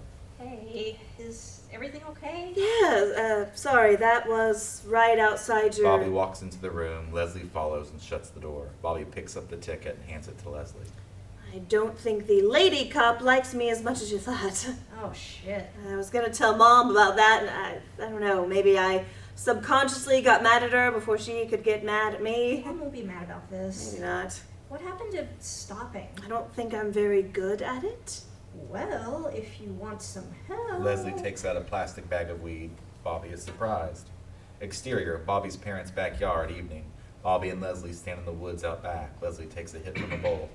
It's weird though, right? That once a year a bunch of people come together and they set up cameras and they give each other statues and we like call that an award show? It's this we with you as humans came up with that. How are you this high after only 2 hits? And like art in general, humans are like the only species that like get up in front of other humans and pretend to be other humans. Giraffes don't get in front of other giraffes and put on a giraffe show. We don't really know what animals are saying to each other, though. A dog could be doing a one-woman show for another dog, and we never know. Bobby considers this. That thought leads to another and another. I'm sorry. I was just fucking around. Bobby? My life has been meaningless. No, it hasn't. You've helped people. I've never helped anyone. I just talked to people who needed help. Talking helps. No one reads the stuff. I read the stuff. What? I don't know what you're talking about. I'm just trying to help. Bobby hugs Leslie. I'm sorry if I haven't been a good sister. You've been fine. You've been great. I love you. Bobby walks away. I love you too. Leslie pulls out her phone and types. On her screen, she's searching YouTube for animals putting on shows for other animals. Interior, craft room, morning. Bobby lay in bed sleeping a moment, then wakes up, groggy. Later, Bobby sits in front of her laptop and types. On screen, she searched how to do nothing without weed. She looks through the results, clicks one, reads an article and rolls her eyes. She finds a link to a book on Amazon, clicks and reads a sample, highlights a sentence, reaches the end, hovers her cursor over the Buy Now button, looks up at her bank balance, winces, has another idea, and goes to the library website. Exterior, Bobby's parents' neighborhood, day. Bobby walks. Get out of the damn road! A different truck drives past. This one has a sticker of Calvin pissing on the words politically correct. Exterior, library, day. Bobby walks in. Interior, library, day. Bobby finds the book, sighs contentedly, looks through some of the other books about spirituality around it. She steps out of the aisle and looks down and then starts off in another direction. Cut to Bobby in another aisle looking at a travel book about France. She closes it and adds it to the stack in front of her. Takes out another about India and reads it. Cut to Bobby in a different aisle reading a self-help book with a bigger stack of books in front of her. She adds to it. Cut to Bobby with a bigger stack scanning the financial literacy section. Cut to Bobby with an even bigger stack thumbing through a book of monologues. Cut to Bobby standing at the front desk with 3 huge stacks of books in front of her. She is looking through a ton of credit. And store reward cards in her wallet. She finally finds her old library card and hands it to the librarian. Here you are. The librarian scans Bobby's card. Oh my. What is it? You have an overdue fine. How much? $3,066.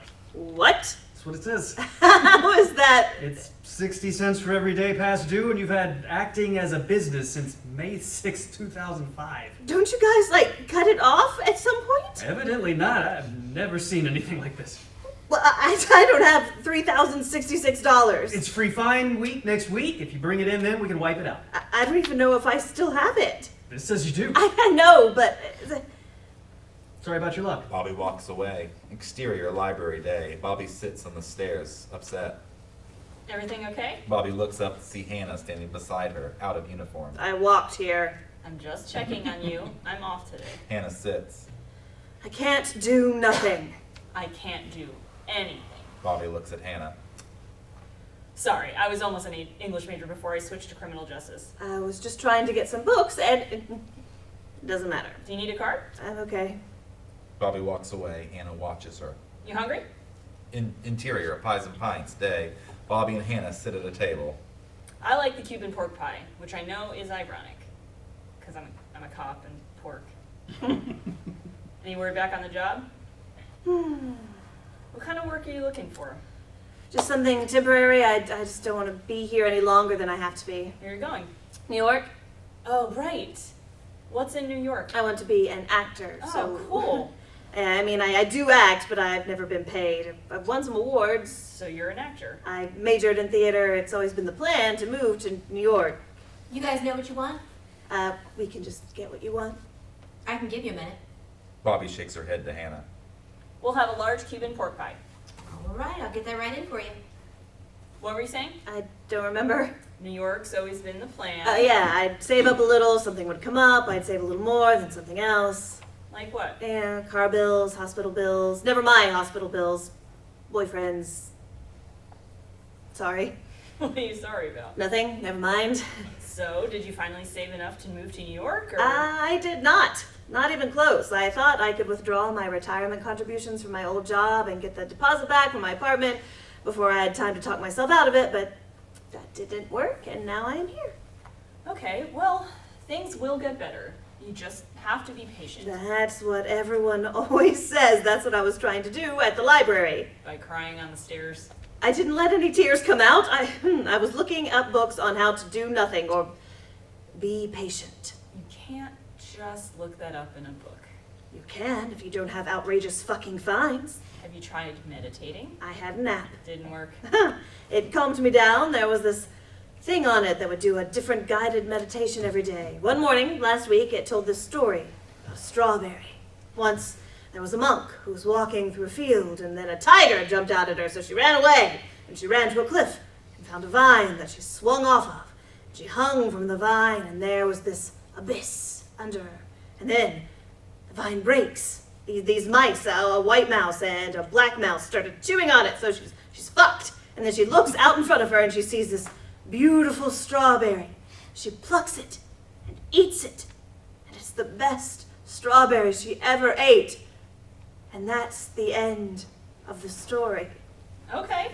The app said it was supposed to be about gratitude, about how when all the chips are down, you can still find something to be grateful for. I like that. It's bullshit. Don't get me wrong, there are nice things about it, but I am grateful. These things could definitely be a lot worse, but they're not great. I'm in debt. I can't get into a relationship without becoming the other person's mom. I'm not doing what I want to do. I'm not where I want to be. And I'm supposed to sit around eating strawberries? Eating strawberries is what got me into this mess. Hannah tries to think of something to say. I can't help but thinking, what if there's a platform that the monk could swing to? But she doesn't see it because she's too busy eating the strawberry. The story doesn't say anything about a platform, does it? No, but... Maybe the monk can't notice the platform unless she's calm enough to appreciate the strawberry. The waitress walks out with a Cuban pork pie. Here you go, guys. Is there anything else I can get for you? No, this looks great. Thanks. All right, enjoy. The waitress walks away. Hannah grabs a slice. Bobby follows. Jesus, this is so good. Exterior, Fayetteville day. Bobby and Hannah walk up to Main Street. It's so much hipper than it was when I was growing up. Really? The closest coffee shop was a Starbucks and a gas station. Cathedral Cafe wasn't here? I don't know. You ever do any shows there? Bobby and Hannah stop and look at the Fayette Theater marquee, which advertises the no exit auditions. Yeah. Maybe you could do one last show before you leave. No, that's another thing that's keeping me here. I just keep doing shows and there's just fulfilling enough, and then I look up and it's 3 months later and I'm turning 30. If you're gonna be here, anything.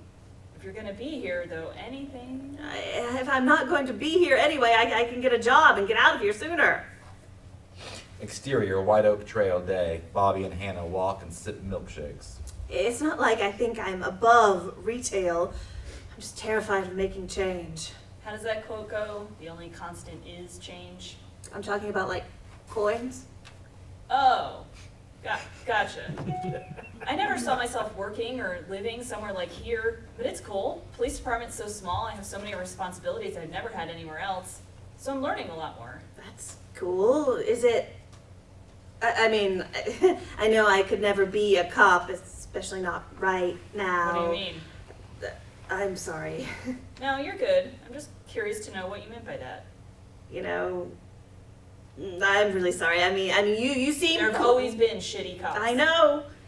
Bobby walks over to the dumpster and tosses her milkshake. Hannah follows. Bobby notices someone on the other side. It's a shitty system, but it's not going anywhere, so instead of... Hannah notices what Bobby notices, a woman lying next to a shopping cart unconscious. Should we call, or like, do you have a special... Hannah immediately kneels down next to the woman. Hey, can you hear me? Do you need me to call an ambulance? No answer. Bobby looks around, panicked. Hannah quickly takes a naloxone cartridge out of her bag, removes the cover, and injects it into the woman's thigh.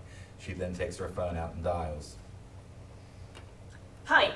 I found an unresponsive lady not breathing about a mile up from the football field on the White Oak Trail by a dumpster. It looked like an overdose and I'm naloxone trained, so I administered it. Okay, thanks.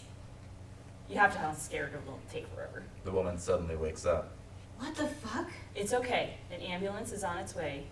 I can't... Where am I? You're okay. The woman cries, an ambulance pulls up nearby. Exterior, parking lot day. Hannah and Bobby walk to Hannah's pickup truck.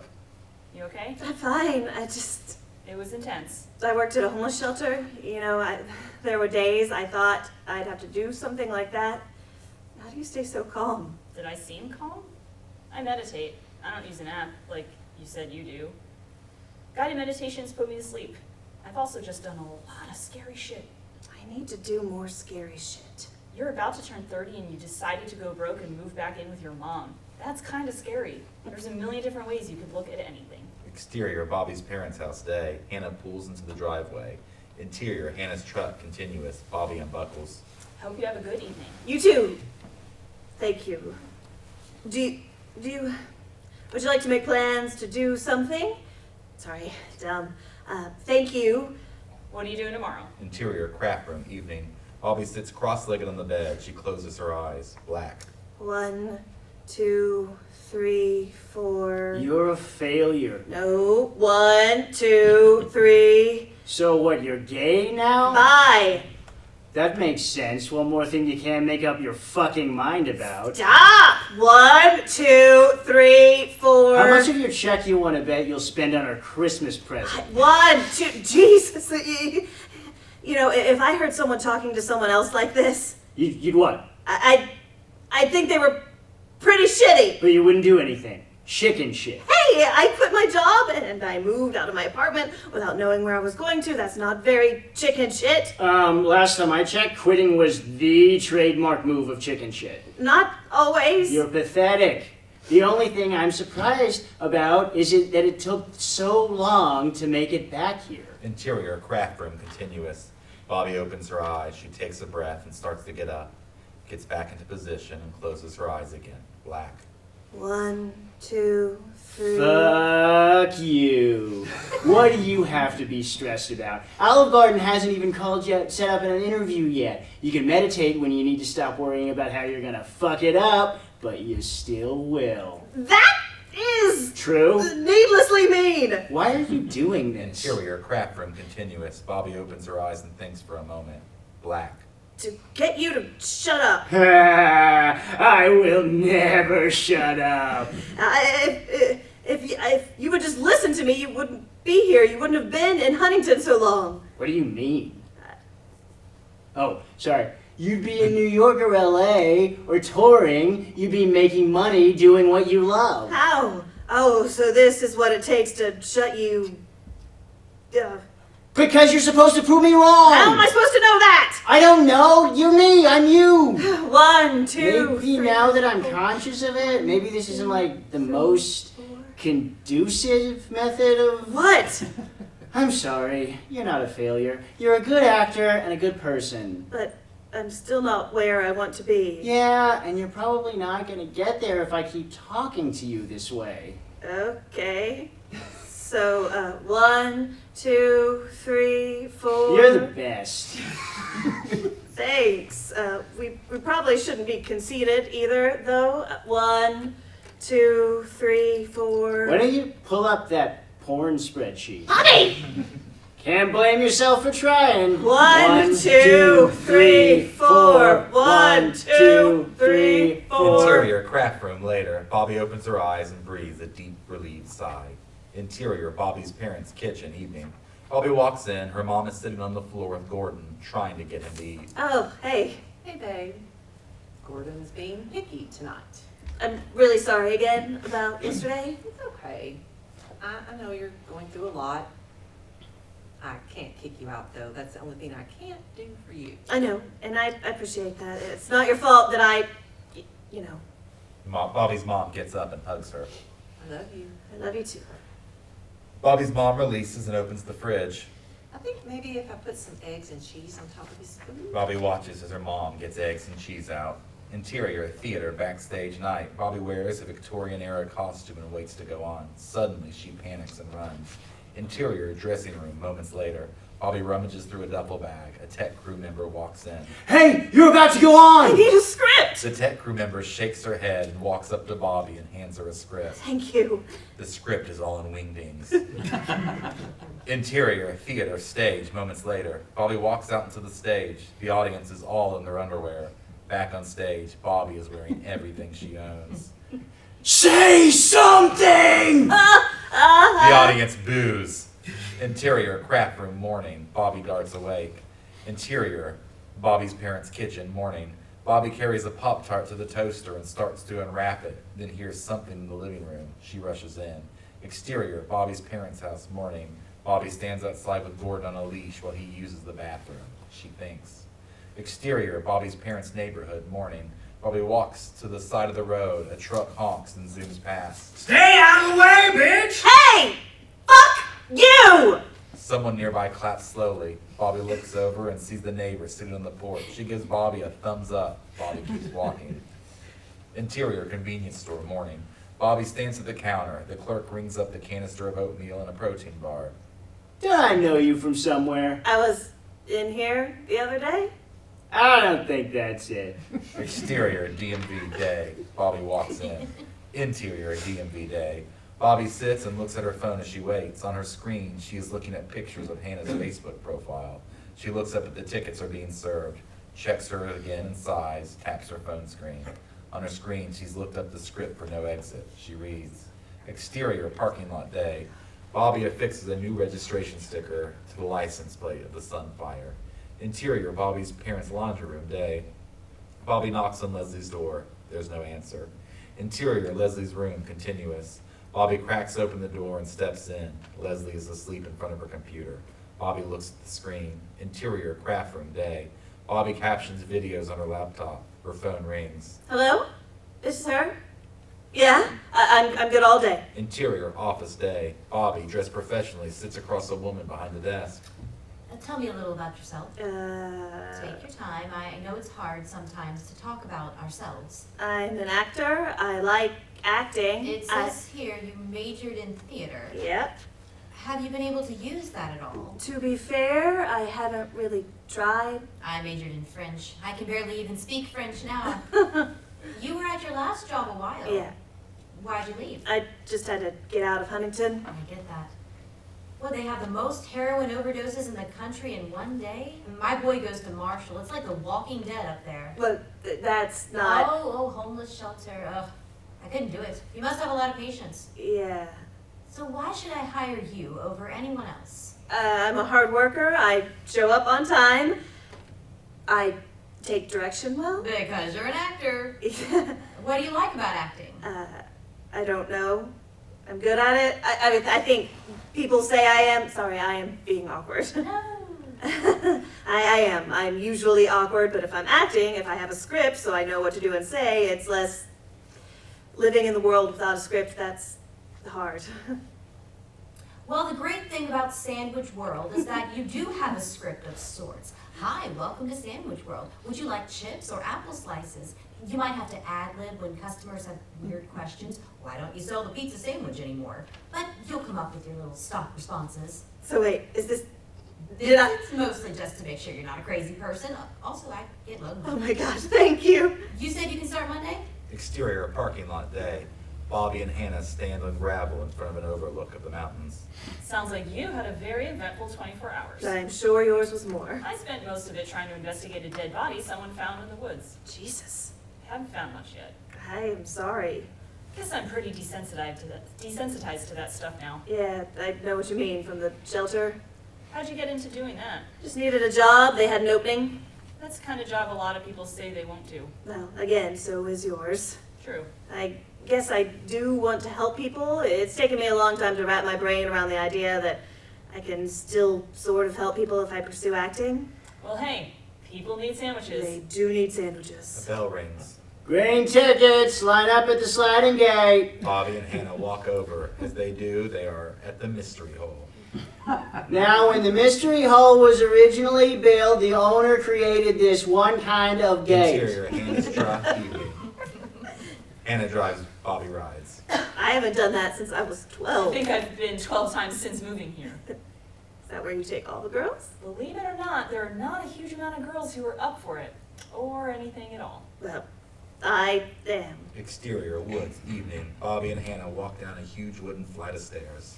Didn't remember it being down this far. Going down's not as bad as going back up. I'm sorry. You're good.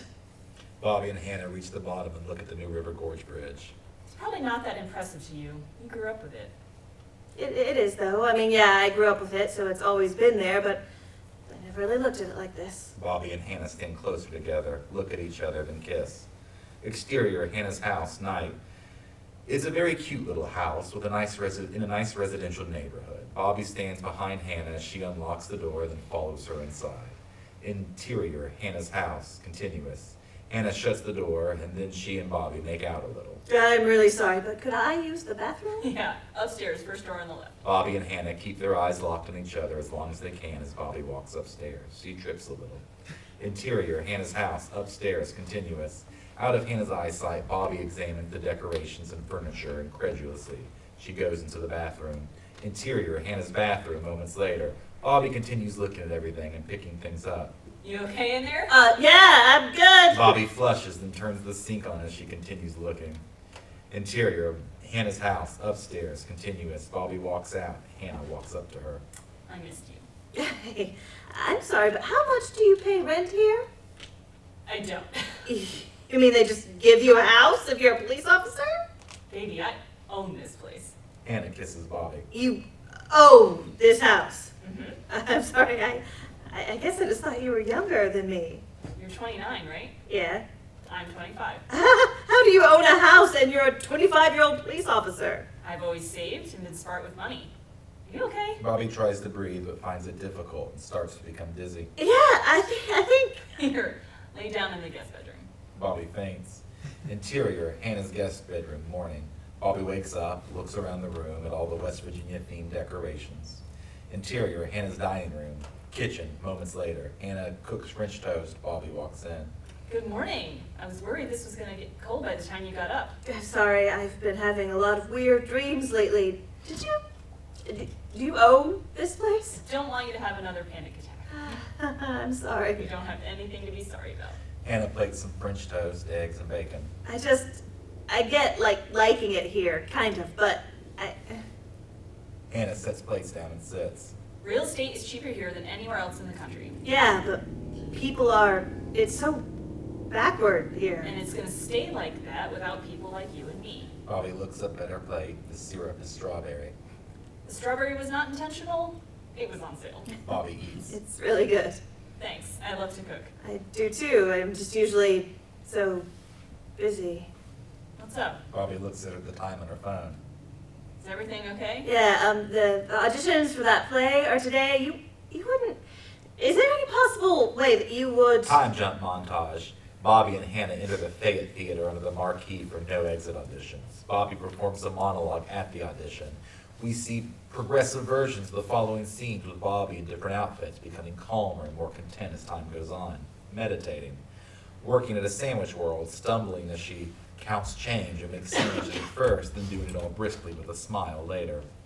Dating Hannah, talking and laughing over meals at her house and restaurants, whitewater rafting and rock climbing, checking the mail, never anything for her, running in sunshine and rain, eating dinner with her family at home and at Gino's. Bobby introduces her family to Hannah one night, organizing the decorating of the craft room, including finding her missing library book and returning it, cleaning and doing laundry, eventually relinquishing control to her mom, smoking weed and hanging out with Leslie in the woods, budgeting, borrowing money from mom for credit card bills, rehearsing on book and then off, and finally in costume. The montage ends with Bobby taking a bow at the no exits curtain call. Interior, Fayette Theater, front of house, evening. Bobby stands with the rest of the cast as the audience walks out and talks to them. Hannah walks up to Bobby with a bouquet of flowers and hugs her. You are incredible. I don't know how you do that. Did what? Just become someone else. It's just in the script. Bobby's family walks up. You were so good, baby. You just keep getting better and better. Thanks. Good job, sis. You really had to stab that one lady, huh? Yeah. What was that? A trick knife? Yeah, it wasn't a real one. I used to have one of those. Why? Before Roger can answer, another audience member walks up. Bobby Gibson? Yeah? I didn't know you were back here. Yeah, just for a little bit. I remember when you used to do shows here before, but you can tell you've learned a lot. Oh, well, thanks. Would you be interested in talking to my students? I don't know what I would. I'm not like a professional. It doesn't matter. Here's my card. Email me and we'll figure something out. Good job. The audience member walks away. That's cool, right? I don't know. Are you coming home with us tonight? Yeah, you have to work, right? Yeah, but tomorrow? Tomorrow, after the show. Seriously, great job. Hannah kisses Bobby. Black. 1, 2, 3, 4. What would you say to them? I don't know. Maybe just tell them what I've learned. That it doesn't matter where you're acting as long as you're doing your best. Are you doing your best, though, if you're acting here? 1, 2, 3, 4. Interior, craft room, day. Bobby sits on the bed meditating. Her phone beeps. She opens her eyes and stops it, looks at the time and gets out of bed. Exterior, Bobby's parents' house, day. Bobby takes a stack of envelopes out of the mailbox and sorts them as she walks back to the house. One makes her stop. It's addressed to her and it's from Andrus Retirement. She opens it quickly, but carefully. Interior, Bobby's parents' laundry room, day. Bobby knocks on Leslie's door. What's up? Interior, Leslie's room, continuous. Bobby walks in, carrying her check. It came. Shit, I thought it was coming UPS. What? Nothing. What? My check came in? Oh, awesome. Yeah. What's wrong? I'd kind of forgotten about it, to be honest. You forgot about the whole reason you moved back here. I've been having a lot of fun with you and Mom and Roger, Hannah. Yeah. Yeah, I've been busy with the play. I'm happy. What's that like? I don't know. It's weird. So you're not gonna go now? I don't know. You hear all these people talk about how beautiful it is here with the mountains and everything, and I always thought that they were full of shit, but maybe I get it? Well, the mountains are not going to last. If mountaintop removal doesn't get rid of them first, then global warming will, so don't stay for them. Bobby nods and thinks. But, so like, there was a package out there? I don't know. Huh. Bobby walks away. Interior, Hannah's living room, night. On TV, a show ends. Bobby sits on the couch. Hannah lay on a pillow on Bobby's side. Want to watch another one? Maybe in a minute. Everything okay? The check came in. That's great. When did it? Earlier, in today's mail. Why didn't you say anything? I don't think I'm gonna go. Why wouldn't I think I'm just gonna use the money to pay down a bunch of my credit card debt and stick around here, keep doing shows and keeping hanging out with you, if that's okay. I don't understand. The last 3 months have taught me that I don't need to be in some big city to be successful. I don't need to get paid for acting to be worthy as a person. As long as I am doing my best. Do you really think community theater here is your best, though? Living with your parents? I'm sorry, it just... I know. I do want to move out of my mom's. I was going to use some of the money for that. I'm over here a lot. You want to move in? No, not... I want to talk. Bobby, I really like you. But? You're right. You don't have to be a paid actor to be worthy as a person, but you've wanted to be a professional actor your whole life. I have a hard time believing you'll be happy here. As long as you're here, I will be. What if I'm not? Are you planning to leave? At some point. I don't want to be a small-town beat cop forever. I'm doing this job so I can work my way up and try to make some real changes. But you own your house. You can sell a house or rent it out. What if I die? What if we break up? I'm trying to tell you, I'm choosing you. And I'm trying to tell you why you shouldn't. So what happens if I don't move? I don't know. Will we stay together? Sure. It's not exactly the level of enthusiasm I was hoping for. Maybe you're right. I just feel like I know you well enough. Everyone thinks they know me. I've gotten to know myself a lot better, And so I'll admit, I didn't really know myself before. I didn't listen to myself, but I'm listening now, and I'm fixing how I talk to myself. I'm choosing happiness, So look, if you really want to stay here, of course we'll stay together. And maybe in time I'll see that was the right decision. How much time? I don't know. Should we watch another one? Sure. Hannah clicks the remote. Actually, maybe I should leave. Bobby gets up. Bobby. Interior, craft room, night. On Bobby's laptop screen is the checkout page for a train ticket to New York. Her cursor is over confirmed purchase. Bobby stares at the screen. Outside a door opens. She looks over. Exterior, Bobby's parents' house. Moments later, Bobby steps out. Her mom is outside with Gordon. Hey, babe. I've been leaving his leash off. He hates putting it on, and he never goes far away. I thought you were staying at Hannah's tonight. We had a fight. Oh, I'm sorry. Was it bad? Bobby shrugs. My money came in. Well, that's good. Is that what the fight was about? Kinda. I don't think I want to go. Does she not want you to? She wants me to. Of course, I'd find my own place. No, you can always stay here. Yeah, and I'll pay you what I owe you. You don't have to do that. Yes, I do. Why'd you decide to stay? I'm happy. I figured you'd be more excited. I'm your mom. I know when you're happy. You'll always have a place wherever I am, but I might not always be here. You're pretty healthy. I think you're going to be around a while. No, after Roger retires, we're talking about moving to North Carolina. What? He's always wanted to live on the beach. Like I said, I'll find my own place. He always wanted to be a professional actor. Can you do that here? No, but I can change my mind, right? Have you though? I've loved having you here, and it's gonna break my heart when you leave. Not to mention scare me to death, but you have to live your life. Do you feel at home here? Not really, but I've never felt at home anywhere, except around you and your sister. You didn't always want to do the job you're doing. I always wanted to be a mom, really. I always loved taking care of doll babies when I was a kid. So I love you, but you know, I've got a lot riding on you all being happy too. Gordon walks up. There's my good boy. Mommy loves you. Yes, she does. Let's go back in the house, home again, jiggity jig. Bobby follows her mom in. Interior, Bobby's parents' living room, continuous. Bobby shuts the door behind her. You be okay tonight? Yeah, thanks. Bobby and her mom hug. I love you. Whatever you do. I love you too. Interior, craft room, moments later. Bobby clicks the confirm purchase button for the ticket. Interior, classroom day. Bobby stands in front of a blackboard. Hey guys, my name's Bobby. Your teacher asked me to talk to you about acting, and to be honest, I really didn't know what to say. People say I'm a good actor, but I've never been paid for it. Some people know me for acting, but it's really only here in the state. Because of that, I don't know if I'd say I'm a successful actor, but I do love it more than anything. I started acting for possibly unhealthy reasons. I just wanted to be someone else, and I just wanted someone else to tell me what to do. What's dangerous is people have literally applauded me for doing it. So I spent my whole life jumping from local play to local play and avoiding life. A few months ago, I stopped. I realized my life was not what I wanted it to be. I was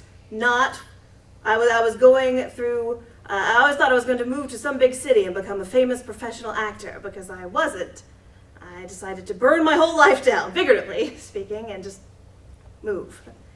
And I had some money problems, and I had to move back with my folks, and I don't know what I was going to do, but with their help and with the help of someone else I met who cares about me, I figured out there really are a million different ways you can look at anything. I might have started acting to avoid myself and making decisions with my life, but somewhere along the way I became myself and started using that to bring something to my characters, and I started using that to make decisions about how to play with them. You kids are probably too young to have seen Quantum Leap, right? We finally see the audience, a class full of confused first graders. God, I'm rambling. Sorry. Gosh.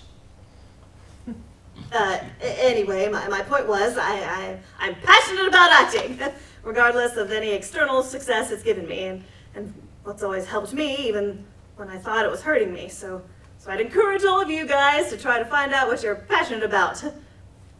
Do you have any questions? The kids sit still. The teacher looks at them. Finally, one little girl raises her hand. Bobby points at her.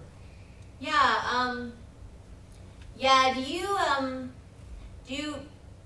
have any tattoos? Not yet, but I do have some ideas.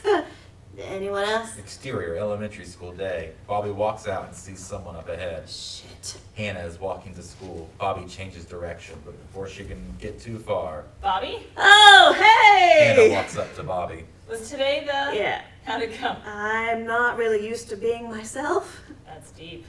What are you doing here? I have to go over active shooter drills with the principal. Jesus. Part of the job. I was going to text you. I figured. Yeah, sorry, I'm sorry. You're sorry? This is the big life decision for you right now, and I feel like I just care about you. I know. I should have let you figure things out more yourself. Well, I bought the ticket. Of course you did. What's that supposed to mean? Oh, my computer's dead here.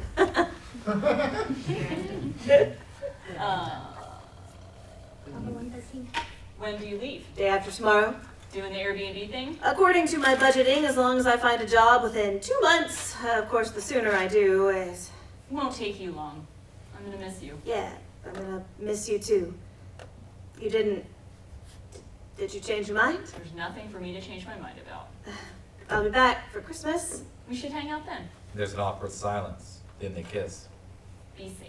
Yeah, you too. Anna walks away. Bobby watches her. Interior, Bobby's parents' living room, morning. Bobby rolls a suitcase in from the craft room. Roger sits in the recliner. Her mom and Leslie stand at the door. Got everything? I think so. You got your phone charger and your toothbrush? I do. Need any snacks for the train? I packed some fruit. Bobby's mom hugs her. Oh, I love you so much, baby. I know. I love you too. You know, you're welcome back here anytime. I know. I appreciate it. Bobby and her mom release. Good luck with retirement. Real man makes his own luck. Billy Zane. Dwight said that on Office last night. He's a nut. Who even is Billy Zane? Isn't he that fellow who played off of Zoolander? Be careful. And let us know when you get there. I will. Love you. Love you too. Interior, Sunfire, morning. Leslie drives. Bobby sits in the passenger seat. I'm sorry we didn't talk more. I felt like we talked a good bit. Did you not think we talked much? I don't know. I guess I just had this idea that we'd get closer. I helped you discover your sexuality. I wouldn't say. I nudged. Thank you. That's what sisters are for. Exterior, Thurman train station, morning. Leslie has a Sunfire in park right outside the building. Bobby stands outside with her bag. Are you sure you don't want me to wait with you? There's no cell signal out here. I'm good. Thank you for the ride and everything. I love you. I love you too, sis. Have a safe trip. Bobby walks in. Leslie drives away. Interior, Thurman train station, day. Bobby looks around at the empty train station and sits. Exterior, Thurman train station, day. Bobby walks out, takes a seat on the bench by the tracks, takes a deep breath, waits a moment, looks at her phone, stands, and tries to look both ways in the distance. Later, she sits and reads. Train chugging starts in the distance. She smiles and sighs and puts her phone up and waits. A service train rumbles past. Bobby watches it. It passes without stopping. Bobby grabs her phone again and pulls something up.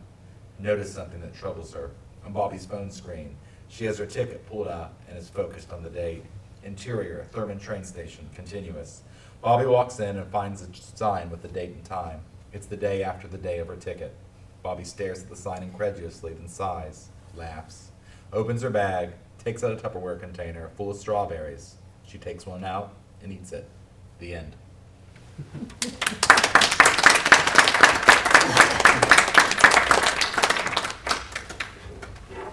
That was 2 steps back, everybody. It was very fun. Let's have some talk. There's Todd. I'm gonna bring, like, Todd doesn't like being in front of the camera, but we're gonna ask him some stuff too, because this, for those who weren't paying attention, this is a feature film, and Todd's probably our resident expert on what we need to do on film. So we'll get back to him in a minute. So think of all your questions that you have. This is probably my 4th or 5th go through on the script, because that's what I just read all the time. Cast. We've got to enjoy this together a couple times. Thoughts? Go, because I know you enjoyed a lot of things. Oof. This is Yeah, some of that cuts. Some of that cuts deep. Yeah. It's a real close line to what we're living here. Screenplay for actors in a small town to read. Good thing I was somebody else was doing it. Yeah, right. Lived a lot of this already.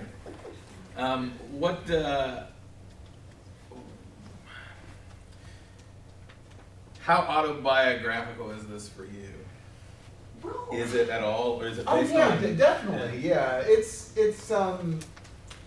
weird when it comes to the feature. Like I've done 3 features so far. I've written actually another unproduced one. I think with everything I write, but especially with the features, it is like I'm putting.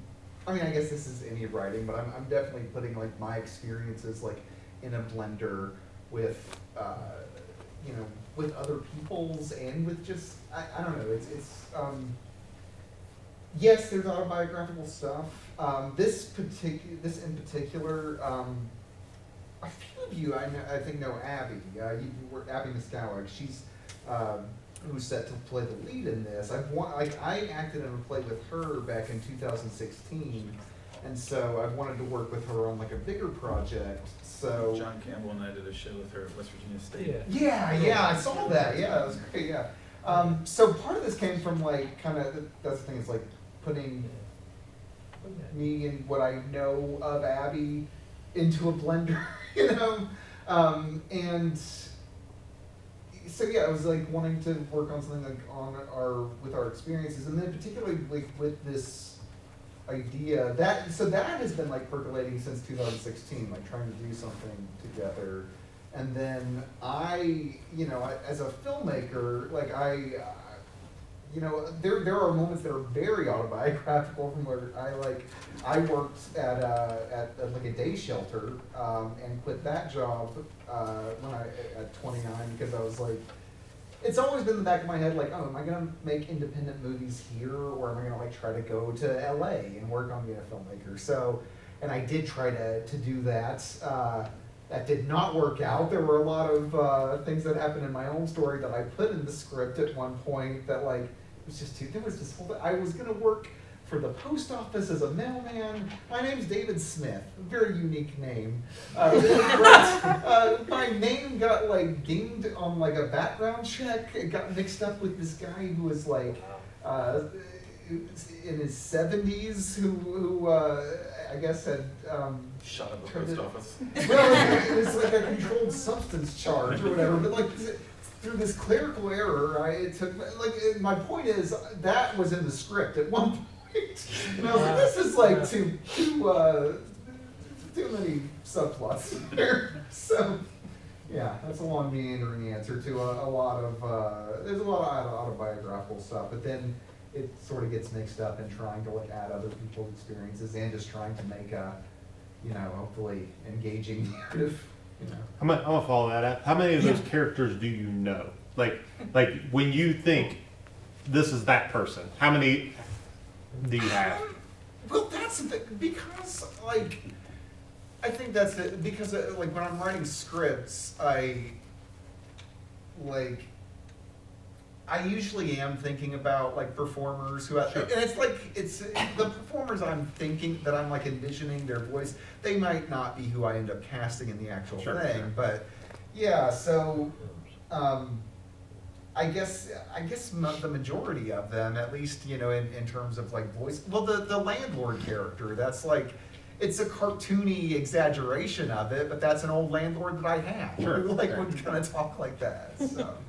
Well, we've talked about that quite a bit. Steve Martin stuff. Well, if you read Steve Martin stuff, you can tell who he wrote for it. Yeah. Like you can be like, that's the John Candy character, even though John Candy was never in the show. You're like, that's the John Candy character. And I guess I'll say too, the stepdad is very much my real life stepdad. Like there are parts, I'm sure there are like, just because of the way I rewrite, like I'll usually like retype, and so that's where probably some of the typos you mentioned came from. There's some parts though that you guys may have thought were typos that are not, just in the terms of oh, you're gonna get job at Gino's, like that's something I said that will actually speak with that kind of syntax, Yeah, we noticed several. Yeah. You picked up most of those, I think. Yeah. Between the two. Yeah. Did you choose no exit specifically? Yeah, for a couple reasons. One, like thematically, just that's the idea. It's like she's wanting to get out and can't. So thematically, that was why. Also, I'll admit, I guess just because knowing it was like an older play, I had the assumption that it was public domain, which it's my understanding that it is not. So there was I think it was written in 44. I want to say. Yeah, you got a few years left on that. Yeah. So there was a draft where I had like scenes from the play like written in there, and then I think in doing some research and finding out that it's not, I was like, well, we'll have that be the play that she was in, but just we won't actually see the lines from it. Yeah, I want to for anyone unfamiliar with No Exit, it's about 3 people trapped in a room together who find out that, well, they're waiting to find out where they go in hell, and they find out that the hell is them being trapped in the room together. Famously, the line "Hell is other people" is from that play. Which I find interesting too, because certainly thematically, and all the people that she has to deal with, and the people that have to deal with her, frankly, through all of that. It plays thematically as well.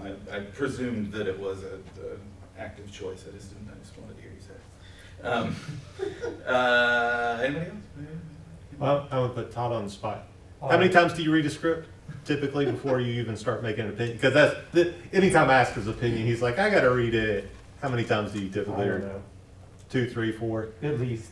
Yeah. Yeah. So I mean, you live with it, yeah, just like actors do. Sure. Do with stage. So, putting this on film, what do you think is the challenge initially? Because there is one. I did have one question. Yeah. What floor was the counseling the therapy office on? Because she jumps out the window. Yeah. And then she accuses her, I'm going to blackmail you. Right. Did this person die, or was that a joke? That's another thing too. Like she wakes up from that dream. That is, yeah.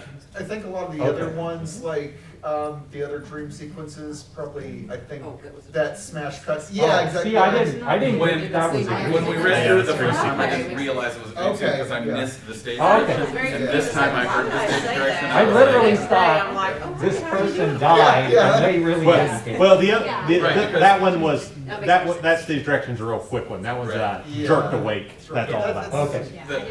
And because the question was then like, did the person escape? Or did the person kill themselves? Right. Or and then why does Sheila's character turn on, immediately turn on her, and then the next day it's like, oh yeah. Well, I was wondering why they weren't calling for help. The weird thing is where this is the goal. The intent is for me to shoot this thing. So I may in another draft go ahead and make that make those descriptions kind of more blatant and everything. Well, and because that's if it were exactly I'm not thinking we're gonna hide this as a dream. You're gonna see it's gonna be right. There would be something visually that you would know. So, yeah. I didn't get it that in the read. Right. And the first time we went through it, I didn't either. And then this time I was like, gotcha. How many dream sequences are there? There's 3, right? I think there's 3 or 4. Yeah. As many dream sequences as montages. Her ego would be her same voice somehow? Or? Yeah, that'll be, I think, a cool visual thing to do. Do it in a mirror. That's something that I think we'll play with, as we're, that me and the cinematographer and stuff that we'll have, I think we'll be able to have a lot of fun with because, in a weird way, I think it's funny, just the dialogue even, but I think that's something where I don't know exactly what it'll look like, but it'll be some version of her sitting with and we'll, it'll be green screen. We'll have her probably out, we'll probably see 2 of her on screen. So, Eric. Great performances by all the actors. Fantastic writing on these characters, though. They all felt so very real. Even when we have the cartoonish characters like the clerk and they're there to serve comedy as well and give us little bits like that. Siri is eerily on point. Thank you. I had the narrator was blocking my view of you, and I heard the voice. How are they doing that? Little known fact, Nora is an android, which is also ironic. Good. Did you? I'm sure you've had reads of this before that you've seen and that kind of thing. What did you glean anything differently tonight, or see anything that you thought hadn't worked before that did, or didn't work today that had worked before? I would say we've only done one reading of this before, and so what's odd about this is, like I said, I've been writing this for several years, but Hilary was there for the last read-through we did in, I believe it was late February 2020. Yeah, So, I looked at our messenger. When everything shut down, I was making budgets and everything. We were like, yeah, this is going to be our thing we do this summer. And then that So something happened. So this is like the first time that I've heard it read aloud, like after on the other side of everything. Right. Yeah, I've read it like by myself, like that was a thing, like after the pandemic, like it was hard for me just to like even crack the script open again, because I was like, is this gonna make sense? This is a movie about someone who wants to move to New York to pursue acting, and like Broadway is closed down. You know, like is it even though I have read it on my own and I'm like actively working on making it, another reason I just have to thank you guys for doing this is that I guess part of it being autobiographical or whatever is like, it's in a weird way reading the script, at least for myself, is like, you know, listening to your own voice. It's like I can get through a few pages and I'm like, yeah, no, it didn't work. So it's nice to be able to sit here and you know, be forced to hear the whole thing, you know. But yeah, so the question was, is there anything I noticed that worked better? Worked or didn't, or? I mean, I feel good, like, because like, I don't know, I'm interested in hearing, you know, more like what you guys think, if you guys think anything didn't work, but I do feel more confident that like, okay, yeah, no, this is good. Like this is, because there's a fear that it's not. Like, so yeah, so that's my overall. I don't know that there's any better takeaway than that. Yeah. Because we're sitting there going, this is awful. Right. Can I get out of here before this is over? I enjoyed reading it. I think we all did. Yeah. Enjoyed being in it, and I would echo what he said. You know, all of these people feel, even the cartoony ones, do feel like they're real. Like you've done a really nice job of walking that line, making it entertaining while also making. I've had that theater stress dream a bunch of times. Oh yeah. That's the thing. A lot of the dreams are like at least based on like actual nightmares. I love the like everybody's heard the everybody's naked or you know your lines, but I've never seen the the reverse and she's wearing everything she owns. Yeah, well, that's something. That's funny. There's some elements of this that are like, okay, writing the ideal version of this movie, but I'm like, I don't know if I can get a theater full of people in their underwear. Get people in his underwear. Got it.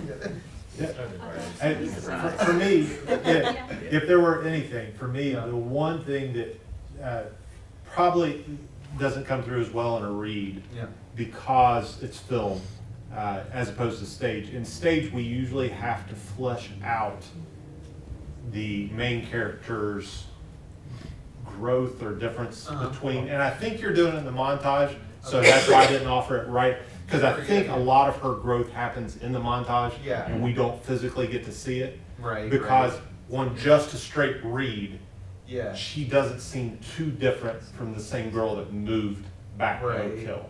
And I don't know, I want to give you the benefit of the doubt that it's in the montage, but even in that last conversation she's having with Hannah, I'm like, is that the same girl that moved here? And, and it's a little close for me, but I don't know if that's intent or if that's... You can also make the argument that that as she gets in that monologue or in that montage where she gets better at everything, where she becomes better at sandwich artistry, and she gets better at all the things that she's doing. When she has conversation, I think is what it's getting at, especially with Hannah or whoever, she loses that confidence is gone like immediately. And I will say, and I'm curious if anyone has any thoughts on what I'll say. Like you can either tell me now or afterwards. But to me, like the way I came up with the ending for it was, my thought is like well, and it mirrors the beginning too. But with the whole like strawberry koan runner, like. The way I came up with the ending was, I thought, what I want to show at the end is that, I I've had conversations with people who've read the script about like, okay, well, what happens after? Does she go to New York still? Does she stay or whatever? You know, and I'll be honest, even as the author, I don't know the exact answer to that. That's not actually what I'm concerned with in her arc. What I want to see is that when things fall through, when things fall apart, she can just she can just relax. She can react to it a little bit better. So and that's and I like that. And I think I think maybe that strawberry hits harder if she gets so up on going that there's not even that, because right now we still have a real shadow of doubt whether she's whether she wants to go. And I think, and I don't know if you do that. I almost would consider moving the kindergarten montage or the kindergarten speech after she makes her resolution. Maybe that maybe tiddling with it a little too much, but I think, all right, I'm out the door. Finally everything's good. Crap, strawberry. So I don't know. I like that though. I like where you're going with it.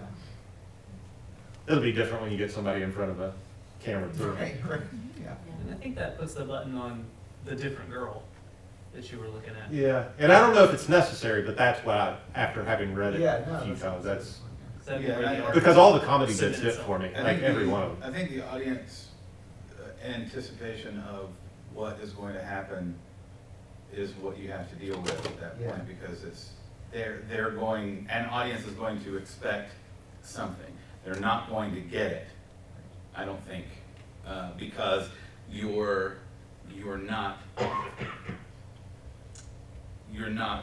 actively not giving it to them, but at the same time you are showing them, maybe in the last frame of the film, that wasn't what it was about.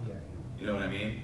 And I think that's good. Like I like that because I sort of like pulling the chair out of the audience at some point and saying, you know, you thought this was about somebody finally getting the balls to take the journey. It's not about that at all. It's about, regardless of what happens, I can roll. This person can now roll with the punches after it's over, right? And I think that's an interesting subversion of the audience, because they're not going to be ready for that, because we're all, as audience members, tuned to think, okay, they're either going to do it or they're not going to do it. There isn't anything in between. So I don't know. As a writer myself, I don't like walking that line is terrifying to me. So I think I think you do it well. I don't know that there's any way to improve it. Like he said, you can set it up a little bit more to happen, to show her confidence more. But I think you're going to subvert the audience expectation one way or the other.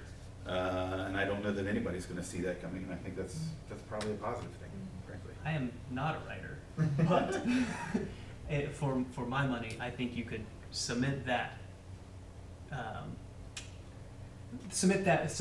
for the audience. Do the meditation voice, the meditation app, always with the same musical underscore. And at the end, take off with that. You give them that, and off we go. That kind of the thing that's always getting cut off when she shuts off the meditation app, and when she deletes it, and and all that, and let it go, let it ride at the end. We're going to fly now. We're going to continue to bring going to fly now back in. So. Don't forget blog articles debating. That's what you're shooting for, I think. That's right. She hangs herself in the bathroom with it. Yes. I guess. I don't know. Right. That's the sandwich place. Anything else? Anybody got any I'm last just so word? glad the little dog didn't die. That little dog hanging on the deer. This Until dog is you so mentioned old. I'm like joking. Is the dog going to be comically old? That was in the joke that had a Christmas Carol in it. You might be able to get a theater audience naked before you can get a dog to do what you want it to do. That may be harder. So she doesn't ever get to her 30th birthday, right? No. She's been dead the whole time.